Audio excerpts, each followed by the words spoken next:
Chapter 221. Bei Yunj looked at the milk that seemed to have been specially prepared for her, and her pretty eyes moved unconsciously. Got it? She reached out to take the milk. Seeing this, the man chuckled softly and only left the office when someone outside reminded him. However, not long after, Bei Yunj pushed her homework aside and took out her iPad to check on the follow-up of her 2 interns' projects. Suddenly, Bei Yunj received several messages from Yu Manran. Qin Yojiao wants to enter the entertainment industry? I heard that she's planning to sign a contract with your second brother's personal studio. Is this woman manipulating public opinion for the sake of convenience in the future? I've already seen the company's marketing accounts clearing her name. Smile? Guragu, are you there? After reading these messages, Bei Yunj raised an eyebrow slightly. Indeed, she did not expect Qin Yojiao to choose to enter the entertainment industry at this time. According to the original novel's development, Qin Yojiao should have entered the entertainment industry after graduating from university. Then, Bei Yunj moved her fingers lightly and typed a paragraph of text. The new song is pretty good. Practice your high notes well this month. The next new song will be the one that made you famous. At this moment, Yu Manran, who was drinking water backstage, choked and coughed violently as his eyes widened in disbelief. Sister Man, can you not look like a young girl in love? Why are you staring at your phone and smiling foolishly? What if the paparazzi take photos of you? The manager's eyelids twitched uncontrollably. She really did not expect Yu Manran to be so lucky to meet a benefactor in a bar. This new song made Yu Manran's popularity surpass several popular A-list female celebrities. If the next song could still be so popular, Yu Manran would definitely jump into the ranks of the A-list celebrities this year. I was chatting with Guru just now. We were talking about a new song. Yu Manran was a little weak. His recent popularity had already made Yu Manran feel that it was unreal. And Bei Yunj's words just now made Yu Manran feel like he was dreaming. The manager was suddenly even more agitated than Yu Manran. What did she say to you? Yu Manran's eyelids twitched. He turned to look at her and said, she told me to practice my high notes properly. My next song will be the one that will make me famous. If someone else had said something like this, she might have thought that the person was bragging. But Bei Yunj was different. That new song had only been released for less than a week, but it had already dominated all the charts in the country. Recently, the popularity of his new songs overseas had also been rising. There were even well-known singers who adapted and covered the song. In this situation, even she felt that this song was enough for Yu Manran to earn a lifetime of dividends. However, Bei Yunj even told Yu Manran that the next song would be Yu Manran's masterpiece. The manager felt goosebumps all over her body. Man, did your ancestors accumulate virtue for 18 lifetimes? How could such a lucky thing happen to her? Yu Manran said frankly, I'm starting to think so too. The manager was speechless. However, Yu Manran still couldn't help but worry. Qin Yojiao's motive for entering the entertainment industry was definitely not that simple. What if she was planning to use her identity as an artiste to step on Bei Yunj? In the villa, Qin Yu had just taken a shower when he saw his manager's serious expression. What's wrong? He looked up. Miss Qin signed up for our studio. Chapter 222. What? Qin Yu's handsome eyes were like thick ink as the corners of his lips curled up slightly. Was Qin Yojiao crazy? Miss Qin wants to enter the entertainment industry. Logically speaking, staying with her brother would be more. She would feel more at ease. Before the manager could finish speaking, he felt Qin Yu's cold gaze and shut up instinctively. My younger sister only has Bei Yunj. Don't forget it. Qin Yu snorted. Get rid of this person in the first round. If she appears in my studio, then I'll get rid of you. Do you understand? Hearing this, the manager felt a chill run down his spine and nodded hurriedly. Brother, you don't worry. I won't let her in. At the same time, the manager could not understand why Qin Yu had changed his attitude towards Qin Yojiao.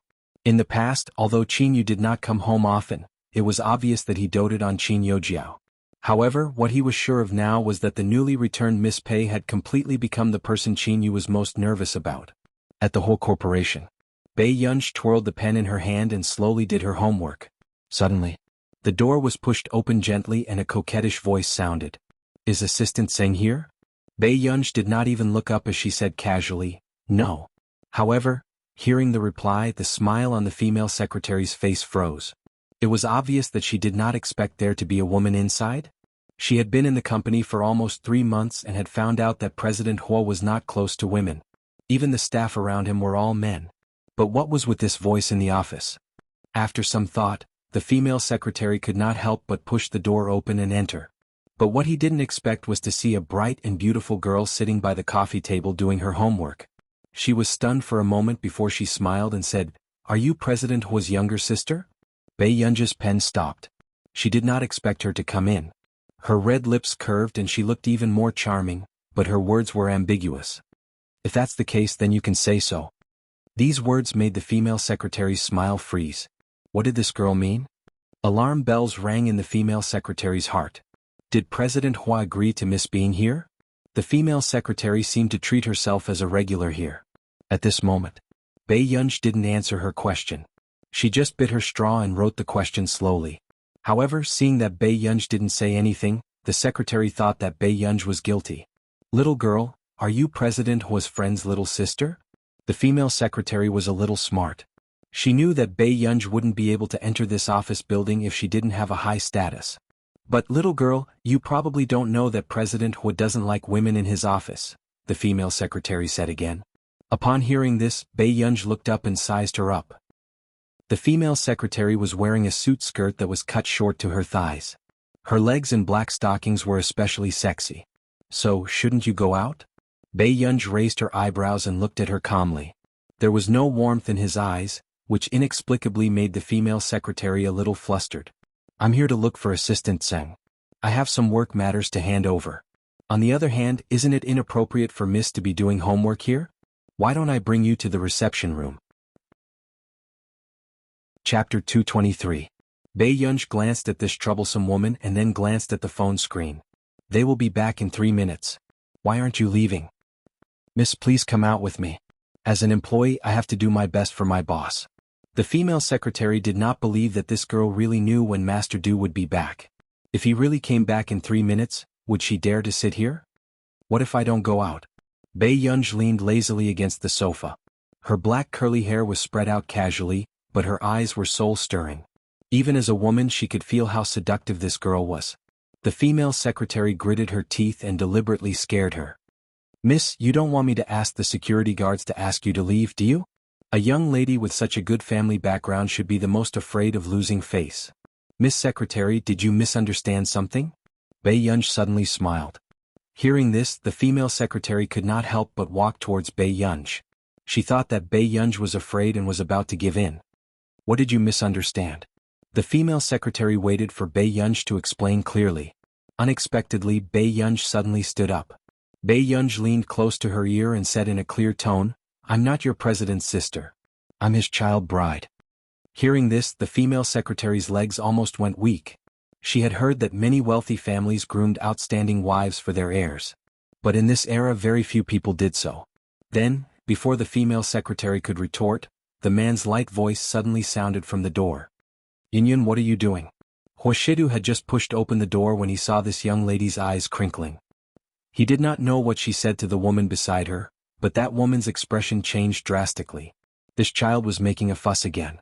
When Bei Yunji saw that Huashidu had returned, she sat back on the sofa and looked at the female secretary again with a smile. The female secretary did not expect Bei Yunji to be telling the truth. President Hua actually came back at this time. She was flustered, especially when she met Huashidu's cold eyes. President Hua, who let you in?" The man's tone was still cold and indifferent, but the oppressive feeling around him sent chills down her spine. The secretary's pretty face turned pale, and she subconsciously looked at Bei Yunji who was sitting on the sofa. She gritted her teeth and pointed at Bei Yunji. "I'm here to look for Assistant Zheng, but I didn't expect to see this lady in your office. That's why I thought of a way to get her to move to another place, to stay." The female secretary's voice became softer and softer. She knew that she must have offended Huashidu this time. She could only make this man soften his heart a little with her red eyes. "Is Zheng Su the owner of this office? Are you looking for him here?" Huashidu's gaze swept over her indifferently. He walked straight to his desk and pressed a few buttons on the landline. Soon Zheng Su arrived. "Master Du." When Zheng Su saw a pretty female secretary appear in Huashidu's office with red eyes, he immediately realized what was going on. These women really dared to praise him. Before everyone entered the company, they were warned not to enter the president's office. However, every year, there would be people who thought that they were exceptions and could gain Master Du's favor. How stupid! Tseng Su cursed in his heart. He knew that Master Du would blame him again. Chapter 224. Is this the person you've interviewed? The man's pair of lustful eyes were dangerous and deep. Tseng Su quickly lowered his head. Master Du, I didn't take good care of the newbie. Get her out. Huashidu's casual words made Tseng Su wonder if he had heard wrongly. However, when his gaze landed on the person on the sofa, he seemed to have understood something. It turned out that there was a life-saving talisman. Tseng Su took a deep breath and looked at the newbie with an unpleasant expression. Who let you in? The female secretary bit her lip and glanced at Bei Yunj, who was sitting on the sofa. Her face immediately turned red and pale. She felt the difference in status between her and this girl sitting on the sofa. I'm here to look for you, the female secretary cried. When Tseng Su heard that the female secretary still dared to push the matter to him, he suppressed his anger with a fake smile. You came to the president's office to look for me? The female secretary, get out. Tseng Su reprimanded with a dark expression. The female secretary looked at Huashidu unwillingly. In the end, her gaze landed on Bei Yunj. She did not believe that this girl's words were true. In the next moment, the female secretary left with Tseng Su. What were you talking to someone about just now? After they left, Huashidu sat on the sofa again and glanced at Bei Yunj's one-page homework. I was helping brother. Bei Yunj's tone was calm, but her eyes were clear and seductive. Huashidu let out a long laugh. His well-defined hand slowly tugged at his tie lazily and ostentatiously. What did Yunyun help brother with? Brother has a lot of love affairs. Bei Yunj looked at Huashidu's noble and handsome appearance and her eyes curved. If I cut them off, will brother's heart ache? The man's magnetic voice was low and flirtatious.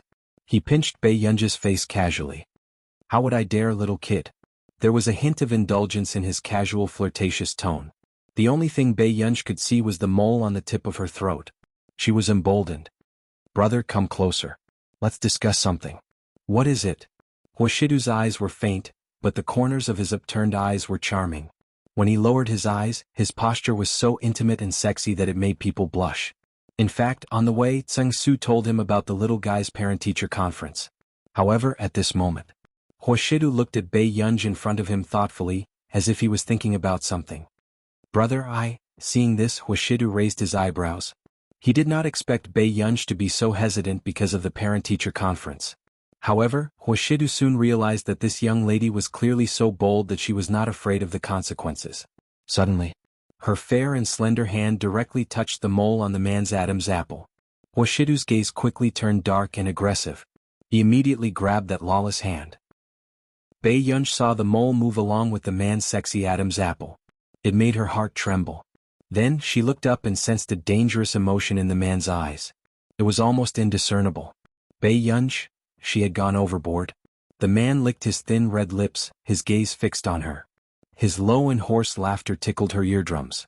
It was so sexy and made her heart itch. The darkness in his eyes made her legs go weak. Child, why are you being a hooligan? Chapter 225. Bei Yunj's brain froze. She could not calm down when she saw this scene. The man looked at her angrily and amusedly. He did not know where this young lady got the courage to touch his Adam's apple. After sorting out his emotions, Huashidu leaned closer and rubbed his fingers against her face intimately. His low and magnetic voice was ambiguous and ostentatious. Do you want to see how bad I am? The light in the man's eyes was hidden. His evil and lustful demeanor made one's heart tremble. As soon as he finished speaking, the female secretary, who had pretended to come back to get something and was still unwilling to give up, happened to see this scene clearly. Her pupils constricted. President Hua. At this moment, Tseng Su arrived very quickly. Huashidu had just turned to look when he heard him reprimand her. You Qinya, since you're restless in the headquarters, transfer to another post now. Tseng Su's expression was ugly. He did not expect this woman to be so stupid and scheming. Suddenly, Huashidu, who had not cared much about this matter, spoke. There's no need to transfer. When the female secretary heard this, she was overjoyed. She thought that Huashidu was starting to take pity on her. However, in the next moment, the man's tone was indifferent and still unreasonable. The whole corporation doesn't need such an employee.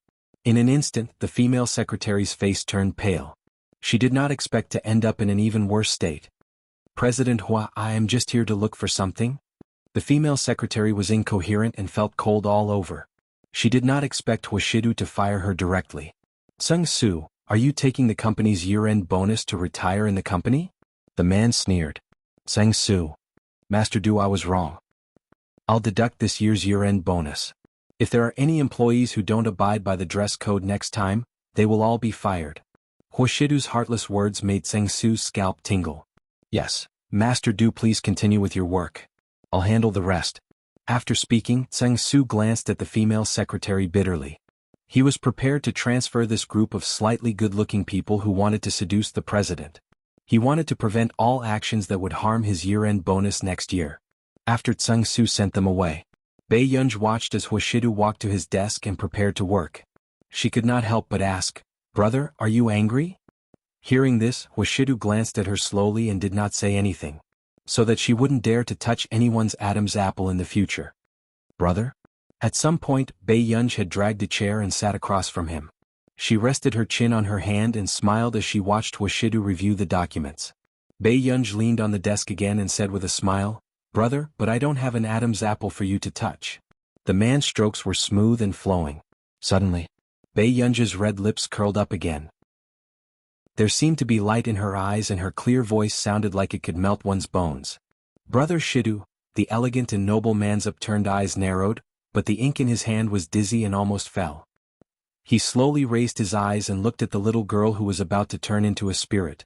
He couldn't do anything to her and laughed softly. Huashidu reached out with his slender hand and gently tapped her smooth forehead with the pen cap.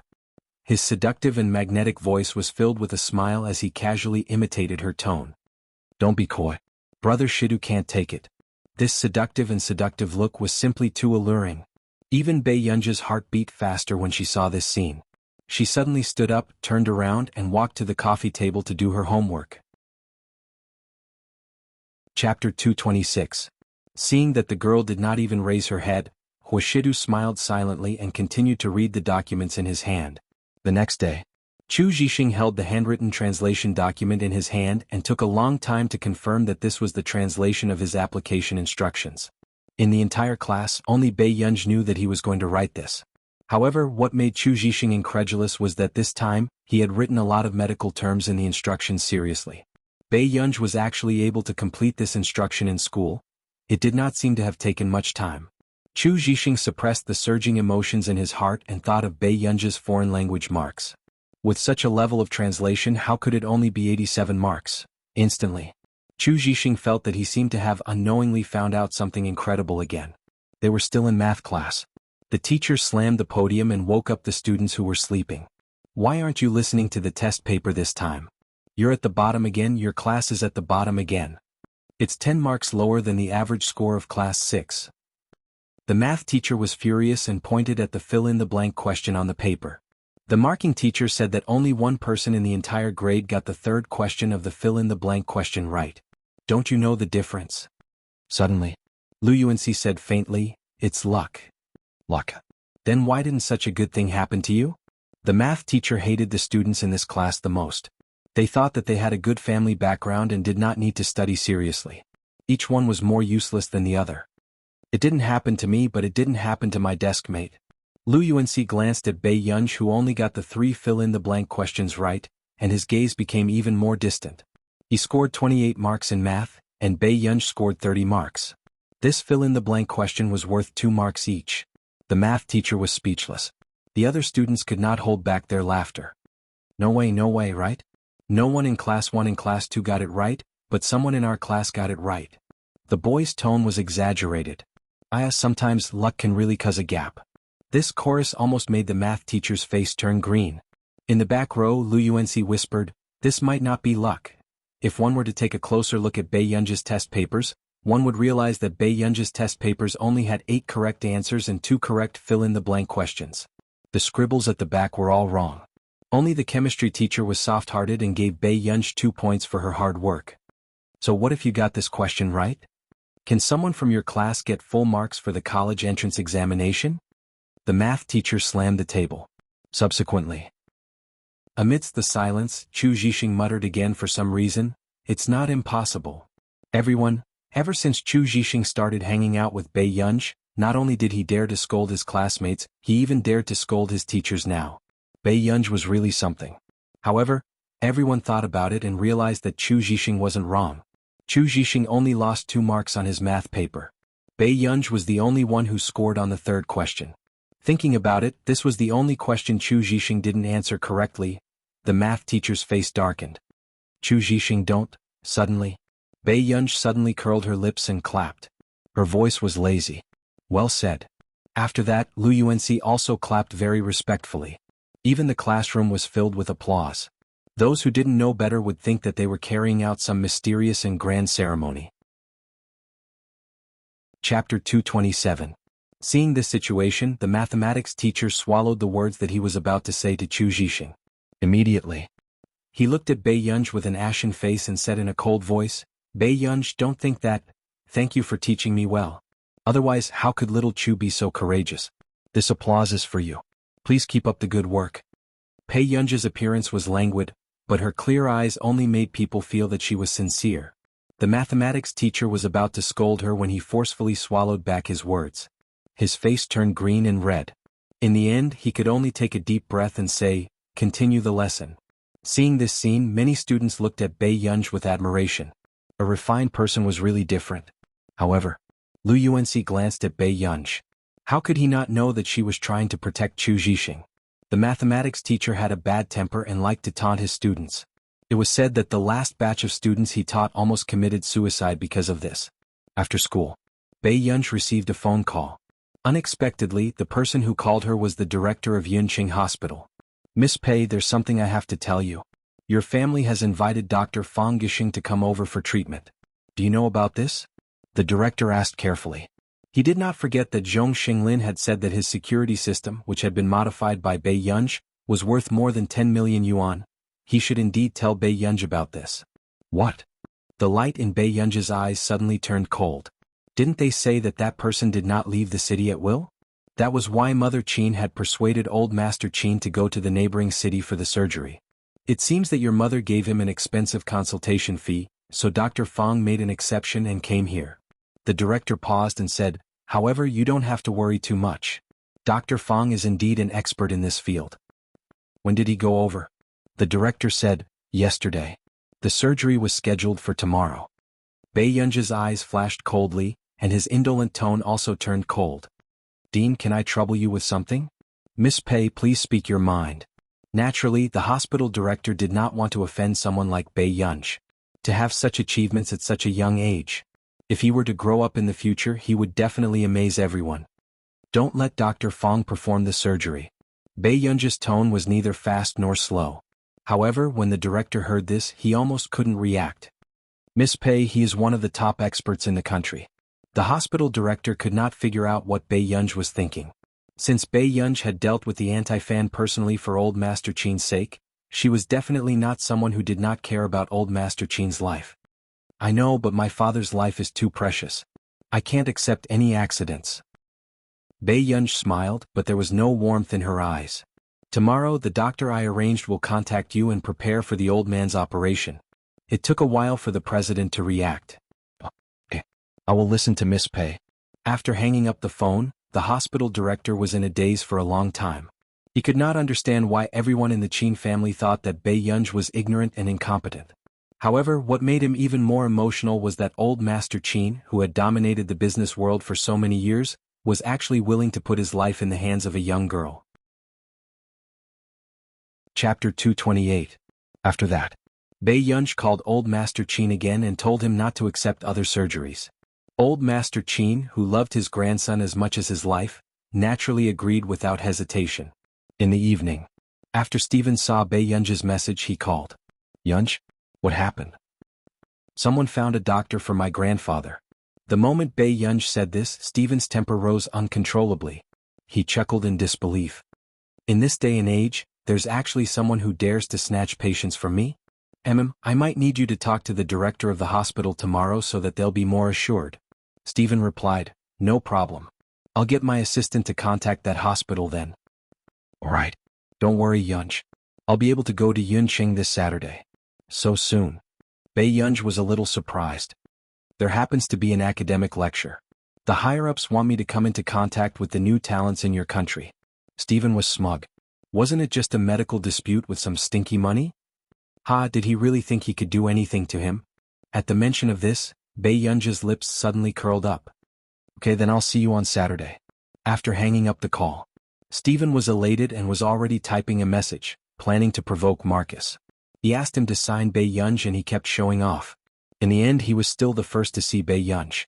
At this moment, Marcus, who was sleeping in, had no idea that he had already fallen into a situation where there was a wolf in front and a tiger behind him. In the hospital. Early in the morning, Mrs. Qin stood at the door of the ward with a livid expression. Beside her, Qin Yojiao was holding her arm. Mom, don't be angry. The director didn't want to arrange it this way. Qin Yojiao's words seemed to be smoothing things over for the director, but in fact she was directing the anger at Bei Yunj. Even the director could not help but glance at Qin Yojiao meaningfully. Mrs. Qin, don't be agitated. Miss Pei has her reasons for making such an arrangement, the director said. Mrs. Qin laughed coldly. What reason can she have? She wants the Qin family to be in chaos so that she can be happy. Mrs. Qin, even if you don't like your daughter, you shouldn't say that. The school head disagreed. Mother Qin knew that the director of Yun City Hospital was highly respected. Then she said to him, back then my father-in-law made a will. If he passed away, most of the benefits in the family would be given to her. Director, how could a naive girl have so many ideas to go against her parents? These words were very obscure. However, the dean could also tell that Bei Yunj wanted to kill old Master Qin for the inheritance. Mrs. Qin, although you're Miss Pei's biological mother, she still has the right to sue you for slander.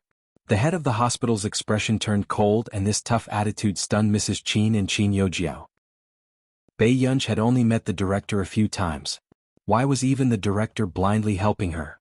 Director, that's not what my mother meant. I hope you can understand that my mother is concerned about my grandfather's feelings. Qin Yojiao's eyes were helpless. After all, Yunja's actions are indeed very unacceptable. Dr. Fong is already one of the top experts in the country. I don't know why she insisted on finding a doctor herself. The director was also an understanding person. After hearing this, he could not help sneering in his heart. They were both daughters, but one was doted on, while the other was a true genius that no one had discovered. Chapter 229. How far did the Qin family want to go? They left their treasures at home and even hugged a rock and said it was beautiful. The dean's impression of this family was getting worse and worse. He said coldly, have you ever thought that maybe Miss Pei doesn't care about the Qin family's assets at all? With Bei Yunja's ability, if she really wanted to take over the Qin family, she didn't have to hurt old Master Qin at all. After all, this was someone Zhong Xinglin wanted to get to know. But, before Mrs. Qin could finish speaking, the dean interrupted her. Old Master Qin has already agreed to this and signed a written agreement. Even if Dr. Fong arrives, I can't let him perform the surgery. After that, the dean left without even looking at him. This scene made Mrs. Qin's face turn red and livid. Mom, don't be angry. You were too impulsive last time and made such a statement. Everyone will be biased towards her. Qin Yojiao said softly. Mrs. Qin lost control of her emotions and her eyes were frighteningly red. Back then, I shouldn't have agreed to let them look for Bei Yunj. Hearing this, a dark glint flashed past Qin Yojiao's eyes and she didn't say anything. Suddenly, Student Qin? Qin Yojiao and Mrs. Qin turned around and saw Fang Gixing's dark expression. Haven't you arranged it yet? Mrs. Qin, although I came to Yuncheng because of Student Qin, I'm very busy. Hearing this, Mrs. Qin hated Bei Yunj even more, but she could only explain anxiously, Dr. Fong, I'm sorry. My mother had already discussed this with the dean, but because someone else in the family recommended it, another doctor also wants to treat my grandfather. Hearing this, Fang Gixing felt that it was ridiculous. He sneered with a cold expression. Even I have a 30% to 40% chance of failure for this kind of surgery. Other doctors? I'd like to see who's so confident. Qin Yojiao pretended to hesitate. That doctor doesn't seem to be here yet. Preposterous. His expression was livid as he went upstairs. I want to know who is so extravagant. Fang Gixing was one of the top specialists in the country. In the past few years, he had indeed never encountered such treatment. Now, a person who hadn't even shown up was able to snatch away his patient. Was he treating him like a young doctor who had just made his debut? At this moment, could something have happened? Mrs. Qin frowned. Qin Yojiao laughed as a strange glint flashed past her eyes. Mom, it's not easy for you to pressure the head of the hospital, but Dr. Fang is not someone to be trifled with in their circle. It would be best to let Fang Gixing suppress the doctor hired by Bei Yunji. When the time comes. After the surgery, old Master Qin still remembered her good points. The office. Not too long after Principal Zhang returned, he brewed a cup of chrysanthemum tea to cool down. However, when he turned around and saw the email on the computer, he was stunned. Wait a minute. Who sent this email? The dean almost doubted if he had seen wrongly. Meanwhile, the office door was suddenly pushed open, and even the sound was mixed with anger. The director jumped in fright and turned to see Fang Gixing's furious face. Dr. Fang, I've heard a lot about you. Is it the rule of a private hospital that you don't have to knock? Suppressing his anger, the director smiled insincerely. Chapter 230. Explanation? What explanation? The hospital director drank his chrysanthemum tea expressionlessly. Old Mr. Qin is my patient. If your hospital doesn't let me treat him, do you not take human life seriously? Fang Gixing's tone was mocking. The hospital director smiled. Of course not. It's just that old Mr. Qin signed an agreement. This operation can only be carried out if his granddaughter, Bei Yunji, agrees. Isn't Qin Yojiao his granddaughter too? How would I know? Maybe the old man thinks Miss Pei is more sensible. With that said, the hospital director poured a cup of chrysanthemum tea slowly. Dr. Fang, have a cup of tea to cool down. Fang Gixing laughed coldly. Director, I don't want to beat around the bush with you either. Since I'm in Yunqing, I have to be responsible for this patient. From what I know, Miss Pei is not even 20 years old and was cut off the moment she returned home. I really can't trust such a person's social relationships. Fang Gixing had only been told by Qin Yojiao that Bei Yunji used to live in an orphanage and cut off her relationship with Mrs. Qin when she came back. He knew nothing else. Dr. Fang, is this the only solution? The hospital director's gaze turned cold. At this moment, Fang Gixing seemed to have suddenly remembered something and said with a smile, how about this? I'll give the hospital director some face. Since Miss Pei is confident that the doctor she hired is better than me, you have to let me know who it is. Hearing this, the hospital director fell into deep thought. He could not figure out who Bei Yunji could get to treat him. What? Are you unwilling? As the living Buddha in the patient's mouth, you won't fool around with a little girl, right? The hospital director took a deep breath and glanced at Fang Gixing, who was determined to bite the bullet. In the end, he could only agree. At the same time, the phone in the hospital director's office rang. Hello, Director Hu. I'm Miss Bei Yunji's attending physician assistant. Is it convenient for you to answer a video call? Oh, sure. The hospital director was a little dazed. He did not expect this mysterious doctor to come looking for him. But at the same time, he was a little nervous. He did not know who the Dr. Bei Yunji would be. After all, logically speaking, Fang Gixing was indeed the most suitable person to operate on old Master Qin. Miss Pei's attending physician requests a video call. Dr. Fang, do you want to come with us? The director asked. Frowning, Fang Gixing could only acquiesce. Video conference? He wondered what this person was up to. Did he know whose patient he had accidentally stumbled upon? Fang Gixing had a mocking expression on his face. He had already thought of how to mock this person. A short while later. It wasn't until the director turned on the projector used for video conferences that the two of them looked up and suddenly saw a figure eating instant noodles. The one who spoke was a very young voice. Hello? Dean Hu, can you see me? The corner of the dean's mouth twitched. Beside him, Fang Gixing sneered. Where did this random doctor come from? She was having a meeting while eating instant noodles? Why don't you finish your noodles first before we talk? The dean asked. I didn't eat noodles. After the assistant finished speaking, he turned his head and asked, who's eating noodles in the institute? Meanwhile, Stephen, who was eating instant noodles, shuddered. He slowly raised his head and saw the camera aimed at him. Stephen cursed. Bastard, who are you pointing the camera at? Stephen picked up his book, pressed down on the lid of the instant noodles and got up to slap her. Chapter 231. When he saw Stephen's twisted expression, the hospital director knew that this conversation would not go on for the time being. Fang Gixing couldn't help but sneer. Is this the medical team Miss Pei found? Could it be that Miss Pei spent some money casually and found some random team overseas? The hospital director frowned when he heard these harsh words. However, before he could retort, The hospital director suddenly felt that the person eating the instant noodles looked familiar. He seemed to have seen him somewhere before. Have I seen him somewhere before? The hospital director muttered to himself. Fang Gishing couldn't help but laugh out loud. He felt that the hospital director was saving Bei Yunj some face. Hospital director, you're a reputable person in the country. How could you know this group of people from a medical institution who might not have broken the law? The hospital director frowned when he heard this. Dr. Fang, don't be so rude. Then, just as Fang Gishing was about to continue speaking, the person on the other end of the screen returned. He wiped the soup off his beard and placed the instant noodles under the desk without batting an eyelid. The hospital director was speechless. He had already seen everything clearly. Was there a need to hide it? Hello, I'm Stephen, the director of Country R's Medical Research Institute. I sent you an email this morning but you didn't reply. That's why I'm anxious. As soon as he finished speaking, Fang Gishing, who had been mocking him, froze. The hospital director jerked his head up and stared at Stephen's face. Our Country R's Medical Research Institute? Mr. Stephen? The hospital director's eyes widened. He finally realized where he had seen this person before. Wasn't this the person who had stood on the stage to speak at the academic exchange conference? Bei Yunj had actually managed to invite Mr. Stephen. This immortal's status in the medical industry was worlds apart from Fang Gishing's. The hospital director thought of the email just now. At first, he had wondered if it was a scam and hadn't dared to think in that direction. However, Mr. Stephen was actually the attending doctor Bei Yunj had invited. Fang Gishing, who was standing beside him, obviously recognized the famous person in front of him. His face was pale and he stood there silently as if he was part of the background. May I ask how Miss Bei Yunj managed to invite you? The principal couldn't help but ask. Isn't this network too wide? Even the big shots from overseas were not spared.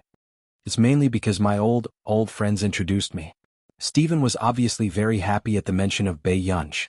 The joy on her face made the director of the hospital inexplicably suspicious. It was as if Bei Yunj was the important connection they wanted. This situation simply made the dean feel extremely complicated. A short while later, the director slowly turned his head and looked at Fang Gishing expressionlessly. Why aren't you saying anything? He couldn't help but feel a little nervous facing a big shot alone. However, Fang Gishing's face instantly turned green and red. You are. Stephen looked at him. Fang Gishing said stiffly, My name is Fang Gishing. I was Elder Qin's attending physician in the beginning. Listen to Yen. Suddenly, Stephen understood. He smiled amiably. I see. Actually, this surgery isn't too difficult. I'm fully confident that I can do it well. If Dr. Fang can do it, I can talk to Miss Pei. Hearing this, Fang Gishing's legs almost gave out. He didn't have the guts to make such a guarantee. Chapter 232. Mr. Stephen, I'm just here to confirm it. But since it's you, there's naturally no problem. Hearing Fang Gishing's 180-degree change in attitude, the director's eyelids twitched uncontrollably. Even if he eats instant noodles during meetings, it can't stop his professionalism. Dr. Fang, don't you think so? The director asked with a smile in his native language. Fang Gishing's expression was terrible and he could not say a word. His mind was in a mess. He never thought that the person Bei Yunj found would be Mr. Stephen. Weren't Qin Yojiao and Mrs. Qin playing with him? Stephen's ability could be said to be the ceiling of this professional field.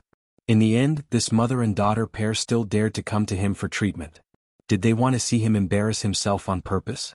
At the door of the ward, Bei Yunj saw Mrs. Qin and Qin Yojiao sitting together, looking like a warm mother and daughter pair. But very quickly, her eyes glanced over lazily and she walked towards the ward with a basket of fruits. Bei Yunj. Mrs. Qin stared at her with a cold expression. Mrs. Qin, I'm not in the mood to listen to you. Bei Yunj turned around carelessly and glanced at her with a faint smile. Then, before Mrs. Qin could say anything, Bei Yunj pushed the door open and entered. Mrs. Qin was stunned and gritted her teeth even more. Mom, Dr. Fang is back. Qin Yojiao pulled Mrs. Qin and reminded her softly. Hearing this, Mrs. Qin immediately changed her attitude and looked at Fang Gishing gently. Dr. Fang, have you talked to the director? I'm sorry to trouble you to have to settle such a small matter. After this operation is fine. Who knew? Fang Gishing interrupted her and sneered. Mrs. Qin, you really think highly of me. These words made Mrs. Qin unable to react. Why did she feel that Fang Gishing's attitude towards them seemed to have become colder? What do you mean, Dr. Fang? Miss Pei has already found an attending doctor. Why do you have to worry so much? With that said, Fang Gishing suppressed the urge to scold Mrs. Qin on the spot and knocked on the door of the ward before entering. Only Mrs. Qin and Qin Yojiao were left standing at the door with ugly expressions. In the ward. Miss Pei? Fang Gishing took a deep breath and respectfully said. Listen to Yan. Bei Yunj glanced at Fang Gishing and asked casually, Who are you? Nice to meet you. I'm Fang Gishing. Fang Gishing didn't mind Bei Yunj's lukewarm attitude at all, but old Master Qin, who was next to him, had a strange expression on his face. Last time, he had also heard Mother Qin's call to Fang Gishing. This person was extremely arrogant and had a bad attitude. But now, Fang Gishing's tone when he spoke to Bei Yunj seemed to be carefully trying to please her. This wasn't an illusion, right? Why are you looking for me? Bei Yunj was not interested in Fang Gishing and did not even bat an eyelid. This is my name card. If you need anything in the future, you can contact me. Fang Gishing put his business card in front of Bei Yunj and added, I can also come to Yunqing without charging you extra. Bei Yunj raised an eyebrow and glanced at him. Okay, thank you for your hard work, Dr. Fang. Seeing that Bei Yunj did not hold a grudge against him, Fang Gishing heaved a sigh of relief and said with a smile, Miss Pei, you must be joking. It's my honor. Chapter 233. Even after Fang Gishing left, old Master Qin was still staring at Bei Yunj in a daze. He felt that this granddaughter of his was a little unfamiliar. In the past, Ge was introverted and did not have many friends. However, the current Ge had a strong youthful aura and always gave off a high-spirited feeling. If it wasn't for this face, he would have suspected that the person in front of him was Ge. Qin Yojiao, who was outside the door, stopped Fang Gishing, wanting to know what had happened. However, Fang Gishing only left with a cold expression and did not say anything to her. Did Bei Yunj say something to Dr. Fang? Mrs. Qin clenched her fists and the first person she thought of was Bei Yunj. Mom, don't be anxious about this. Since she wants the doctor she knows to operate on Grandpa so much, let's wait and see. A dark look flashed past Qin Yojiao's eyes and she clenched her fists tightly. Jiao Jiao, I've wronged you. Mrs. Qin took Qin Yojiao's hand. Initially, Jiao Jiao had already found a doctor. She didn't know why Bei Yunj was so stubborn and insisted on finding another doctor herself. Mom, I don't care about this. I believe Yunj is doing this for Grandpa's own good. Qin Yojiao lowered her head and forced a smile. It's just that a few days ago, I submitted some documents to Second Brother's office and was eliminated in the first round. Second Brother seems to have really changed. With Qin Yojiao's appearance and popularity, it was impossible for her to be eliminated in the first round. Upon hearing this, Mrs. Qin's temper flared. All of them are really rebelling. If it wasn't for old Master Qin inside, she wanted to question Bei Yunj now. What kind of magic potion did she give Qin Yu and Qin Lang? These two people were willing to sever ties with their family to protect her. Jiao Jiao, don't worry. They will still find out how good you are in the end. Mrs. Qin caressed her head lovingly. Qin Yojiao hugged Mrs. Qin. Mom, I only have you now. Silly child. At noon, Bei Yunj returned to school and cancelled her morning break. When she walked in from the classroom, she heard several girls discussing some emotional topics. Bei Yunj could only hear the boys' Adam's apple. Inexplicably, Bei Yunj suddenly thought of the situation last time. When class was about to start, Lu Yuanxi came back with a basketball. Deskmate, Bei Yunj suddenly said. Lu Yuanxi's eyes were somewhat guarded. What's wrong? If a guy's Adam's apple is touched, will he be very angry? It was also the first time Bei Yunj saw Huashidu's gaze. Hearing this, Lu Yuanxi slowly relaxed, then sat on the chair and chuckled. How could I? What's there to be angry about? Lu Yuanxi asked. Then why? Was he angry? Before Bei Yunj could finish her question, she felt Lu Yuanxi's gaze on her. You touched someone else's Adam's apple? Lu Yuanxi asked. Bei Yunj just looked at him without saying anything. Seeing this, Lu Yuanxi denied himself and laughed. No, why did you touch someone else's Adam's apple for no reason? Bei Yunj was silent for a moment before she asked, Will it be very serious? Lu Yuanxi looked at her strangely and snorted lazily. Not really. It's just that it's easy for something to happen. What happened? Seeing that Bei Yunj was very concerned about this question, Lu Yuanxi thought for a moment and changed his wording. You will want to have a new life with the person who touches your Adam's apple. Chapter 234. Bei Yunj froze. Lu Yuanxi warned, Don't do anything rash. Men are bad in this aspect. Most men might not reject such a thing even if they didn't like it. Suddenly, Bei Yunj seemed to understand why Huashidu's voice was a little hoarse at that time. Lu Yuanxi said, "Desk mate, your homework?" Bei Yunj pushed the homework to him and turned around to calm himself down. Lu Yuanxi was speechless. As expected of his desk mate, he was very cold. After school, Bei Yunj went to the A.M. Institute first. Just as Bei Yunj was teaching his two interns, a middle-aged man in a suit barged in. "Is Miss Pei here?" Bei Yunj raised his eyebrows and saw that his eyes were calm. After glancing at the two interns, he walked straight to the camera. "I'm Delaney. Miss Pei should have some impression of me, right? The contract we discussed last time." At this moment, the door was pushed open again and Marcus's voice sounded. "Delaney." He had finally stabilized Bei Yunj, but Delaney was looking for trouble at this time? "Delaney, I'm warning you, don't anger me." Marcus also walked in front of Delaney, his face livid. Seeing this, Delaney was a little surprised. He had heard that Marcus treated the new member as a treasure, but he did not expect it to be to this extent. "It looks like Bei Yunj is really important to our nation's computing institute." Delaney smiled and his gaze landed on the screen where Bei Yunj's face could not be seen. "Miss Pei, can't you show your true face and talk?" As soon as he finished speaking, Tich and Jasmine, who had been following Bei Yunj in class, held their breaths. They also wanted to know what their teacher looked like. "There's nothing wrong with that." Bei Yunj's tone was lazy. Then the camera panned and everyone saw Bei Yunj's eyes clearly. The girl had black hair and red lips. Her gaze was cold and her eyes were flirtatious with a faint smile. However, when she raised her eyebrows, she had a rebellious youthful vibe. She was unbelievably young and beautiful. Teacher. The two interns beside him were shocked.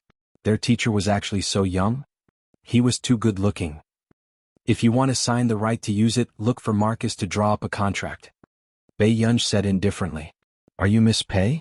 Delaney found it hard to believe that someone who could create such a project would be so young. He had seen many young geniuses, but he had never seen someone like Bei Yunj who was aiming for the Busaka Prize at such a young age. "Is there anything else?" Bei Yunj looked up. When these words fell into the ears of the two interns, they automatically thought of Bei Yunj's daily sentence. "Do you have any more questions?" This kind of precise control, impatient and threatening tone simply reminded them of the nightmares they had in class. "Miss Pei, this should be your first time signing a contract, right? With such a price, very few people are willing to cooperate," Delaney said. Bei Yunj chuckled. "After all, there aren't that many smart people." Delaney was speechless. He seemed to have been mocked. "Miss Pei, if I don't do this project, who would dare to do it?" Marcus and the two interns beside him felt their scalps go numb when they heard that Delaney dared to threaten Bei Yunj directly. "Delaney, is there a lack of people in your circle who gamble with their lives?" Bei Yunj teased. At the same time, Delaney subconsciously raised his head and froze. "You." Chapter 235. Delaney clenched his fists and stared at Bei Yunj's face. Was this really a young lady in her 20s? Why was she more intelligent than those old researchers? "It's up to you whether you want this contract or not. I've also said that after the project is completed, any company that wants the right to use it will have to pay double the fee." Bei Yunj was neither cold nor warm. Delaney was speechless. Forget about doing research. She would be a rare talent if she went back to the company with him. "I'll sign it." Delaney gritted his teeth and only said these two words. As for the others, they quickly turned to look at the livid Delaney. He was going to sign it so soon? Didn't he still think that it was too expensive and that a dignified CEO was acting shamelessly? "Yes, close the door. I have to go to class." Bei Yunj nodded without any psychological burden. Delaney, who wanted to curse, was speechless. In the end, Delaney still left weakly. Marcus, who was at the side, could not bear it and patted his shoulder to comfort him. "There will be many opportunities to work together in the future." Delaney, who was stabbed in the back, almost had a distorted expression. Then, Tich said carefully, "Teacher." "What's wrong?" Bei Yunj flipped through the information and frowned.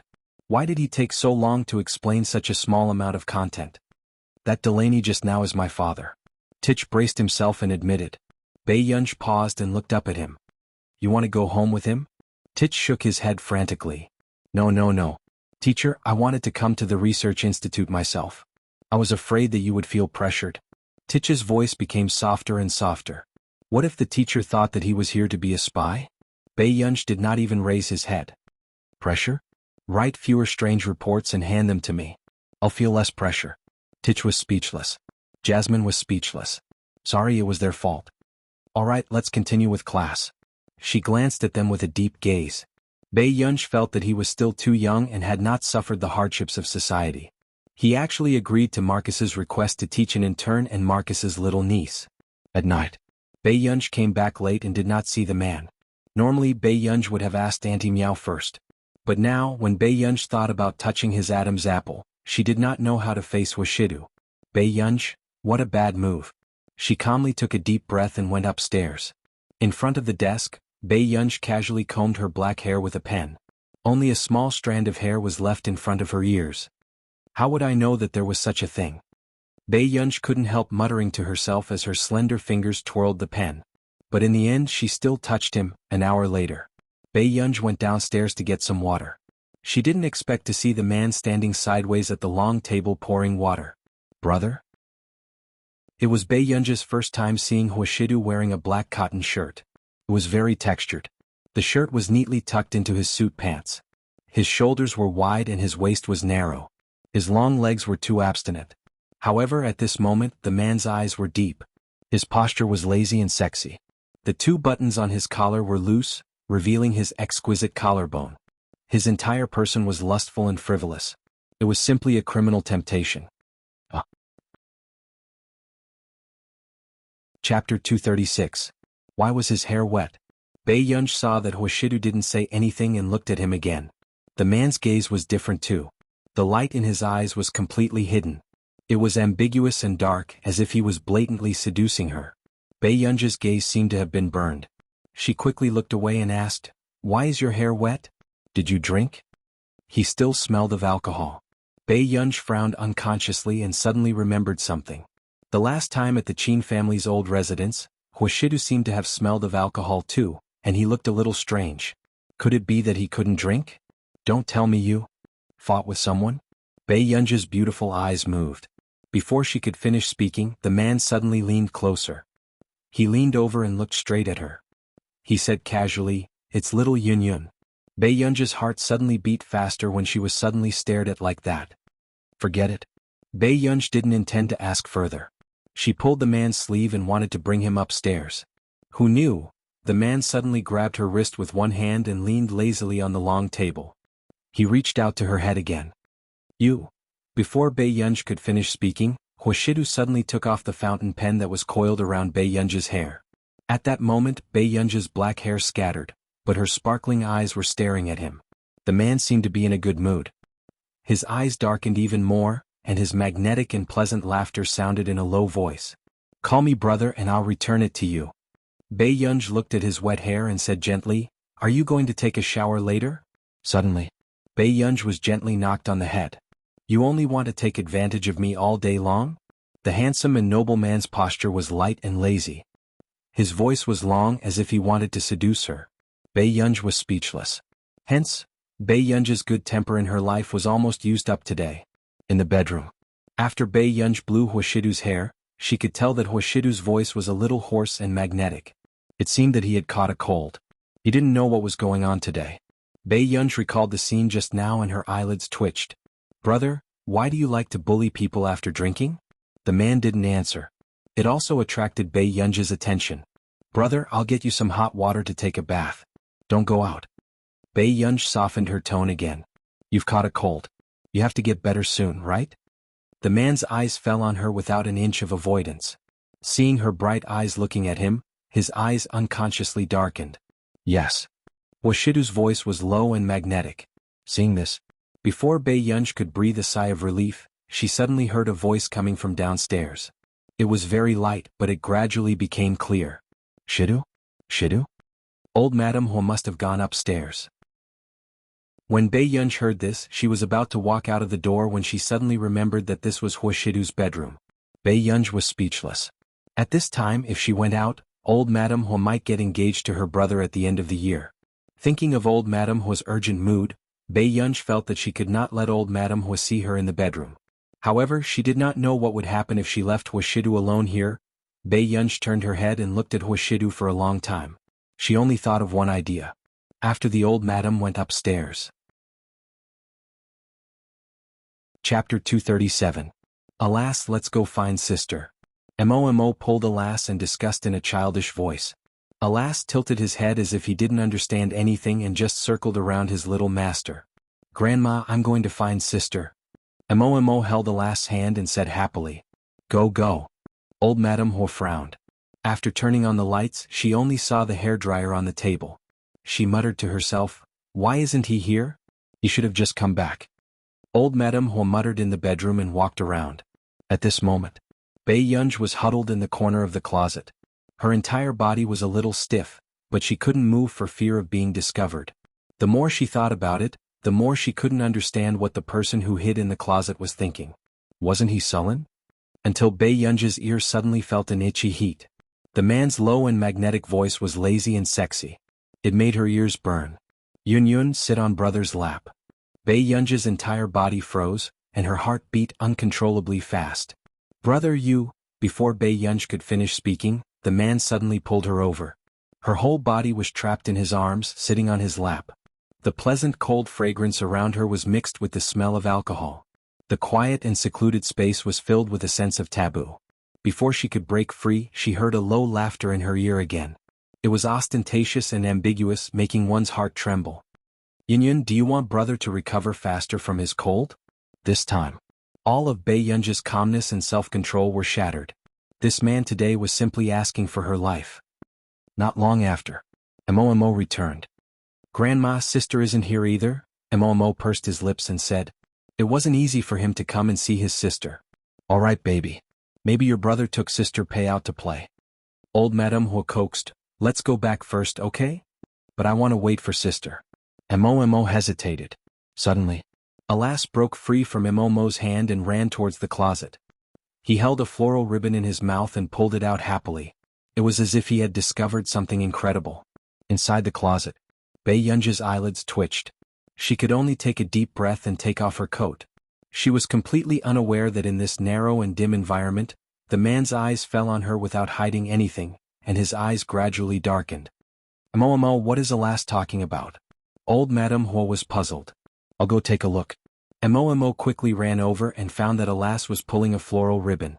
It looked a little like the belt on Sister Pei's clothes. Mo, what is Eris doing? After old Madame Ho asked, she was about to walk over again. Grandma, it's nothing. Momo blinked and glanced at the wardrobe. Finally, she secretly pulled the tape from Alyssa's mouth. Eris, we should go home. There's roast chicken tonight. After Mo finished speaking, Alyssa gave up on the idea of the belt. It happily rubbed its little master's cheek. Seeing that old Madame Ho had finally left, Bei Yunj also breathed a sigh of relief. She liked Mo more and more. Fortunately, there was Mo otherwise if she was discovered, she was really afraid that old Madame Ho would contact her old master on the spot. However, when Bei Yunj thought of this man's actions just now, her eyelids could not help but twitch. You did it on purpose. Bei Yunj stared at Hoshidu and said expressionlessly. The man leaned lazily against the wooden board. Ha. Chapter 238. Bei Yunj was speechless. Seeing this, the man's low and hoarse laughter was hopelessly sexy. Yun, what's wrong? Bei Yunj's eyebrows moved. She wanted to stand up, but she tripped over something in the dark and fell back into the man's arms. Bei Yunj seemed to have accidentally poked the man's firm abdomen. She heard him grunt softly, making her blush and her heart race. Brother, Before Bei Yunj could finish explaining, she met the man's eyes. The man leaned against the wooden board. His gaze was frivolous and his eyes were dark. His entire aura was lustful and deadly. However, at this moment, Bei Yunj started to notice the man's Adam's apple through the dark light. But in the next moment, Bei Yunj quickly looked away. Seeing this, the man's lips curled up imperceptibly. Before Bei Yunj could react, he suddenly leaned closer. He lowered his voice and laughed cynically. Where did you touch me just now, little greedy cat? At this moment, Bei Yunj was really about to explode. The next day, Hoshidu woke up very early. However, when he was reading the newspaper downstairs and waiting for Bei Yunj to come downstairs to eat, he saw the little girl glance at him and sit down at the table. Thank you, Aunt Meow. After Bei Yunj thanked Aunt Meow, who brought the dishes over, she continued eating. Hoshidu did not know how he had offended this child. During the meal, Hoshidu scooped the porridge slowly, but his gaze was fixed on Bei Yunj. Yun, I'm full. Brother, eat slowly. Bei Yunj suddenly stood up and smiled at him. With that said, Bei Yunj took her backpack and left. The man tapped his fingertips on the table and thought for a moment. Aunt Meow, what's wrong with Yun? Aunt Meow, ah? Sir, I'm sorry, I'm not too sure about this either. My child had a high fever last night, so I cooked dinner and went home. Washidu narrowed his eyes. Yes, it's fine. Maybe she's not in a good mood. Sir, you can coax her more. Miss Pei is quite cute. I like her very much too. Auntie Meow smiled. Yes, she's cute. He laughed casually. When a little girl is angry, she's like a cat with its fur standing on end. However, he had a feeling that there was something that made the little girl so unhappy. On this day, the sensation that spread from abroad to within the country shocked everyone. Even the top 3 on the headlines were slaughtered. Hashtag Delaney Group's new technology hashtag country our computing institute. Delaney Group hashtag don't say knowledge can't change fate hashtag in the past. News from the scientific research community rarely made it to the top of the list. But this time it really shocked everyone. As the most high-end technology group abroad, the Delaney Group had actually signed more than 1 billion yuan worth of technology rights. If converted to their country's currency, it would be 10 billion. Furthermore, the usage period was only 5 years. Even the Delaney Group, which was famous for being stingy, had been ruthlessly squeezed dry. This made the netizens excited. No way 10 billion? Back then, those who said that they were doing scientific research and didn't earn much came over and counted. How many zeros are there? What a ruthless move. Ha. I heard that she's the new ace member of Country R's Computing Institute. And she's a young lady from our country. Chapter 239. Our country? This is too glorious. To be honest, the only person our country can really produce is Zhong Shenglin. She shouldn't be young anymore. It's a little weird to call her a little sister. I want to argue. Then why didn't she stay in the country? Is the air overseas sweeter? Question. I'm convinced. There's even a contrarian here? Did he lose his mind from chasing celebrities? Take care of yourself. Take care of yourself. Take care of yourself. Take care of yourself. Are you treating the big boss as a popular celebrity? Take care of your street, understand? At the Computing Institute. Old master, look at this news. Is it talking about our master Pei? After interacting with Bei Yunj, Si Qingyin's relationship was quite good. He did not care that Bei Yunj was a few years younger than him. What the hell? Zhong Shenglin put on his glasses and scanned the news. His old face darkened and he started to gnash his teeth. That B** start really got off easy. CK. It's really Master Pei? Si Qingyin was shocked. Zhong Shenglin slapped the back of Si Qingyin's head. New member. In the past 2 years, other than her, has Country R's Computing Institute recruited anyone else? He was heartbroken again. Look at you again. You're also a new member, but you joined our institute a year or 2 earlier. What did you do? She entered the institute for a month and gave Country R's Computing Institute a 10 billion yuan project. She made the headlines and was in the limelight. What about you? Si Qingyin was speechless. Not everyone would be able to get 10 billion in their lifetime, okay? Zhong Xinglin's gaze became even more determined. No, I have to poach her as soon as possible. This was really a mistake of 100 million yuan per second. Not only Zhong Xinglin, even Stephen, who was hiding in his office and eating instant noodles, was speechless. Was Marcus's luck exploding? Why was their institute so lucky this year? Cheng Zihuai, who had also seen this explosive news, had a dark gaze. Zihuai, what are you thinking about? Qin Yojiao smiled. She had just finished styling herself when she saw the news on Cheng Zihuai's phone screen. Qin Yojiao raised an eyebrow and teased deliberately, I wonder how old a female researcher with such achievements is. But I believe that you will be able to do the same in the future. Hearing this, Cheng Zihuai did not agree. He was indeed talented, but that was only when compared to ordinary people.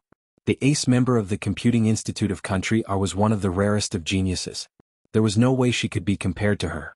Zihuai, what's wrong? Why are you so unhappy? Qin Yushao asked with a coy smile. Cheng Zihuai snapped back to his senses and shook his head. You know this person too. I know. Qin Yojiao froze. Cheng Zihuai clenched his fists and pursed his lips. It's the teacher I wanted to follow before. This is her project. These words surprised Qin Yojiao as well. She had never thought that the teacher Cheng Zihuai wanted to follow would have such ability. It was no wonder that Qing Zihuai had been depressed for so long when he did not get this connection back then. However, after seeing this news, Qing Zihuai was probably not in a good mood now. After all, if he had become this person's student back then, the Qing family would have risen because of this person. She's too arrogant. Chapter 240. Qin Youjiao said with a frown. Ranwu Pavilion. Hearing this, no matter how unbalanced Qing Zihuai felt, he knew very well that if that person wanted students, there would indeed be a large number of outstanding students willing to follow her. She's indeed amazing. Qing Zihuai's eyes darkened, but he was thinking about something else. Marcus had told him that this person was also in Yuncheng. So, if he found this person, there might be a chance for her to accept him. Zihuai, I believe you'll be like her in the future, Qin Youjiao said with a smile. Hearing this, Qing Zihuai caressed her head and said with a smile, Aren't you going to do a live stream? Go do the live stream first. I've already informed a few uncles I know in advance. If there are any resources, I'll push them to you first. Zihuai, you're so good to me, Qin Youjiao said coquettishly. Until Friday. The headlines started to be related to the Qin family again. The reason was that Qin Youjiao had accidentally revealed during the live stream that Bei Yunj had chased away Fang Gixing and found another famous doctor to operate on old Master Qin. The moment this news came out, many netizens started to scold Bei Yunj for being unfilial. No matter how much she fought with Qin Youjiao, there was no need to take the old master's life lightly. Then, the marketing account of Qin Youjiao's contract company even exposed all sorts of things. They said that Bei Yunj did this for the family assets. Because old Master Qin liked Bei Yunj, most of the Qin family's assets were left to Bei Yunj. With this news, more people were filled with righteous indignation. F***ck old Master Qin likes her so much. Is she crazy? My heart aches for old Master Qin. If this is true, the Qin family has really attracted an ingrate. Qin Youjiao was scolded so badly a while ago. She's cleared her name now? Isn't it too fast? Indeed, this elder young miss wants to debut. The moment a certain someone debuted, she wanted to trample on another young lady no matter what. I don't know what illness she has. Jealousy? Confused. The two people above, let's earn money together. Back then, Qin Youjiao was the one who apologized and was even scolded. I think the real scheming person is that young lady who has never appeared before, right? Relying on Director Lin to clear her name, I feel bad that Director Lin still has to use her reputation to clean up the mess for some people in her later years. Not long after, more insiders began to reveal the truth. Director Lin's character is impeccable.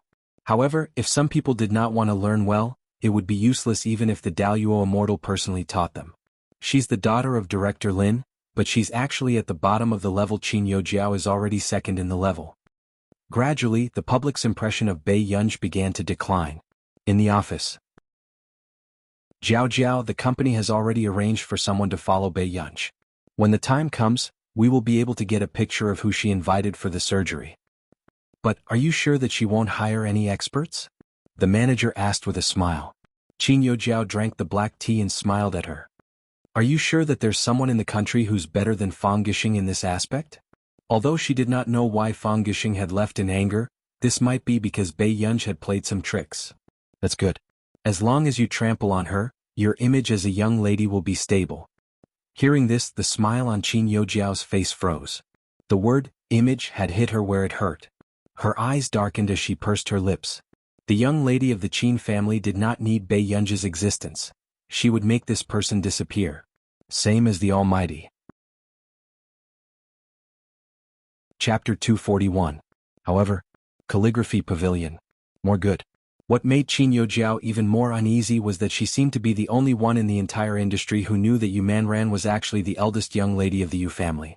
At that time, if Yu Manran's identity was exposed, it would probably affect her quite a bit. Sister, do you know Yu Manran? Qin Youjiao asked calmly. Yes. I don't know where she found a composer this year. She became popular with just one song and her popularity is higher than the A-list now. Even they had their sights set on the composer. However, they could not get any information at all. It was said that it was someone Yu Manran knew. Sister, can you find that composer? Qin Youjiao said with a smile. She can bid as much as she wants. I want her to write a song for me. In the evening. When Stephen found out about this, he was so angry that smoke was coming out of his head. I'm a pheasant expert? Did you hear that? Did you hear what old Zhong said? F***ck, I'm going to sue those keyboard warriors. Stephen's face flushed red. He had never suffered such grievances in his life. Inspector, calm down. Our institute hasn't earned 1 billion yuan, where would we get so much money to sue? The assistant immediately said gently. Stephen was speechless. If this brat hadn't been with him for so many years, he really wanted to fire him. Miss Pei said that Dr. Fong went to post an explanation. Don't be anxious. When they know who did the surgery, they won't dare to be so impudent. That's true. At this thought, Stephen's mood improved. He laughed coldly. A bunch of ignorant brats. I want to see if they still dare to talk nonsense when they know who they are scolding. Seeing Stephen's noble and cold expression, the assistant's eyelids twitched. Yes, you're right. What happened this time was beyond his expectations. Fang Gixing, who had just gotten off work and was about to have a candlelit dinner with his wife, was shocked. Then his face darkened. Who was the one who complained that his life was too comfortable? Did they have to drag him out and be mocked by the entire internet? However, not long after. The internet was still in a heated discussion. Following this, Fang Gixing's clarification video became the focus of everyone's attention as soon as it was released. It was crazily viewed and forwarded. Fang Gixing, who was shooting the video, was wearing ordinary clothes. He didn't look too good, but he said a few words politely. He had confirmed that the attending doctor hired by Bei Yunj was indeed more experienced than he was. He hoped that everyone could relax and stop attacking others. However, as the number of views of this video increased, there were actually people who started the momentum. Dr. Fong doesn't look too well? A certain heiress is 666. How could she threaten an innocent doctor? Just look at it. He's very reluctant to shoot a video. Is there anyone else who will wash Bei Yunj's clothes? Dr. Fong, blink when you're being threatened. We support you. Stephen sat in front of the computer and translated the comments one by one. His expression gradually turned ugly. These people really wanted to satisfy their own fantasies. Everything was said according to what they thought. There's no need to be angry, Stephen. They hate me, not you.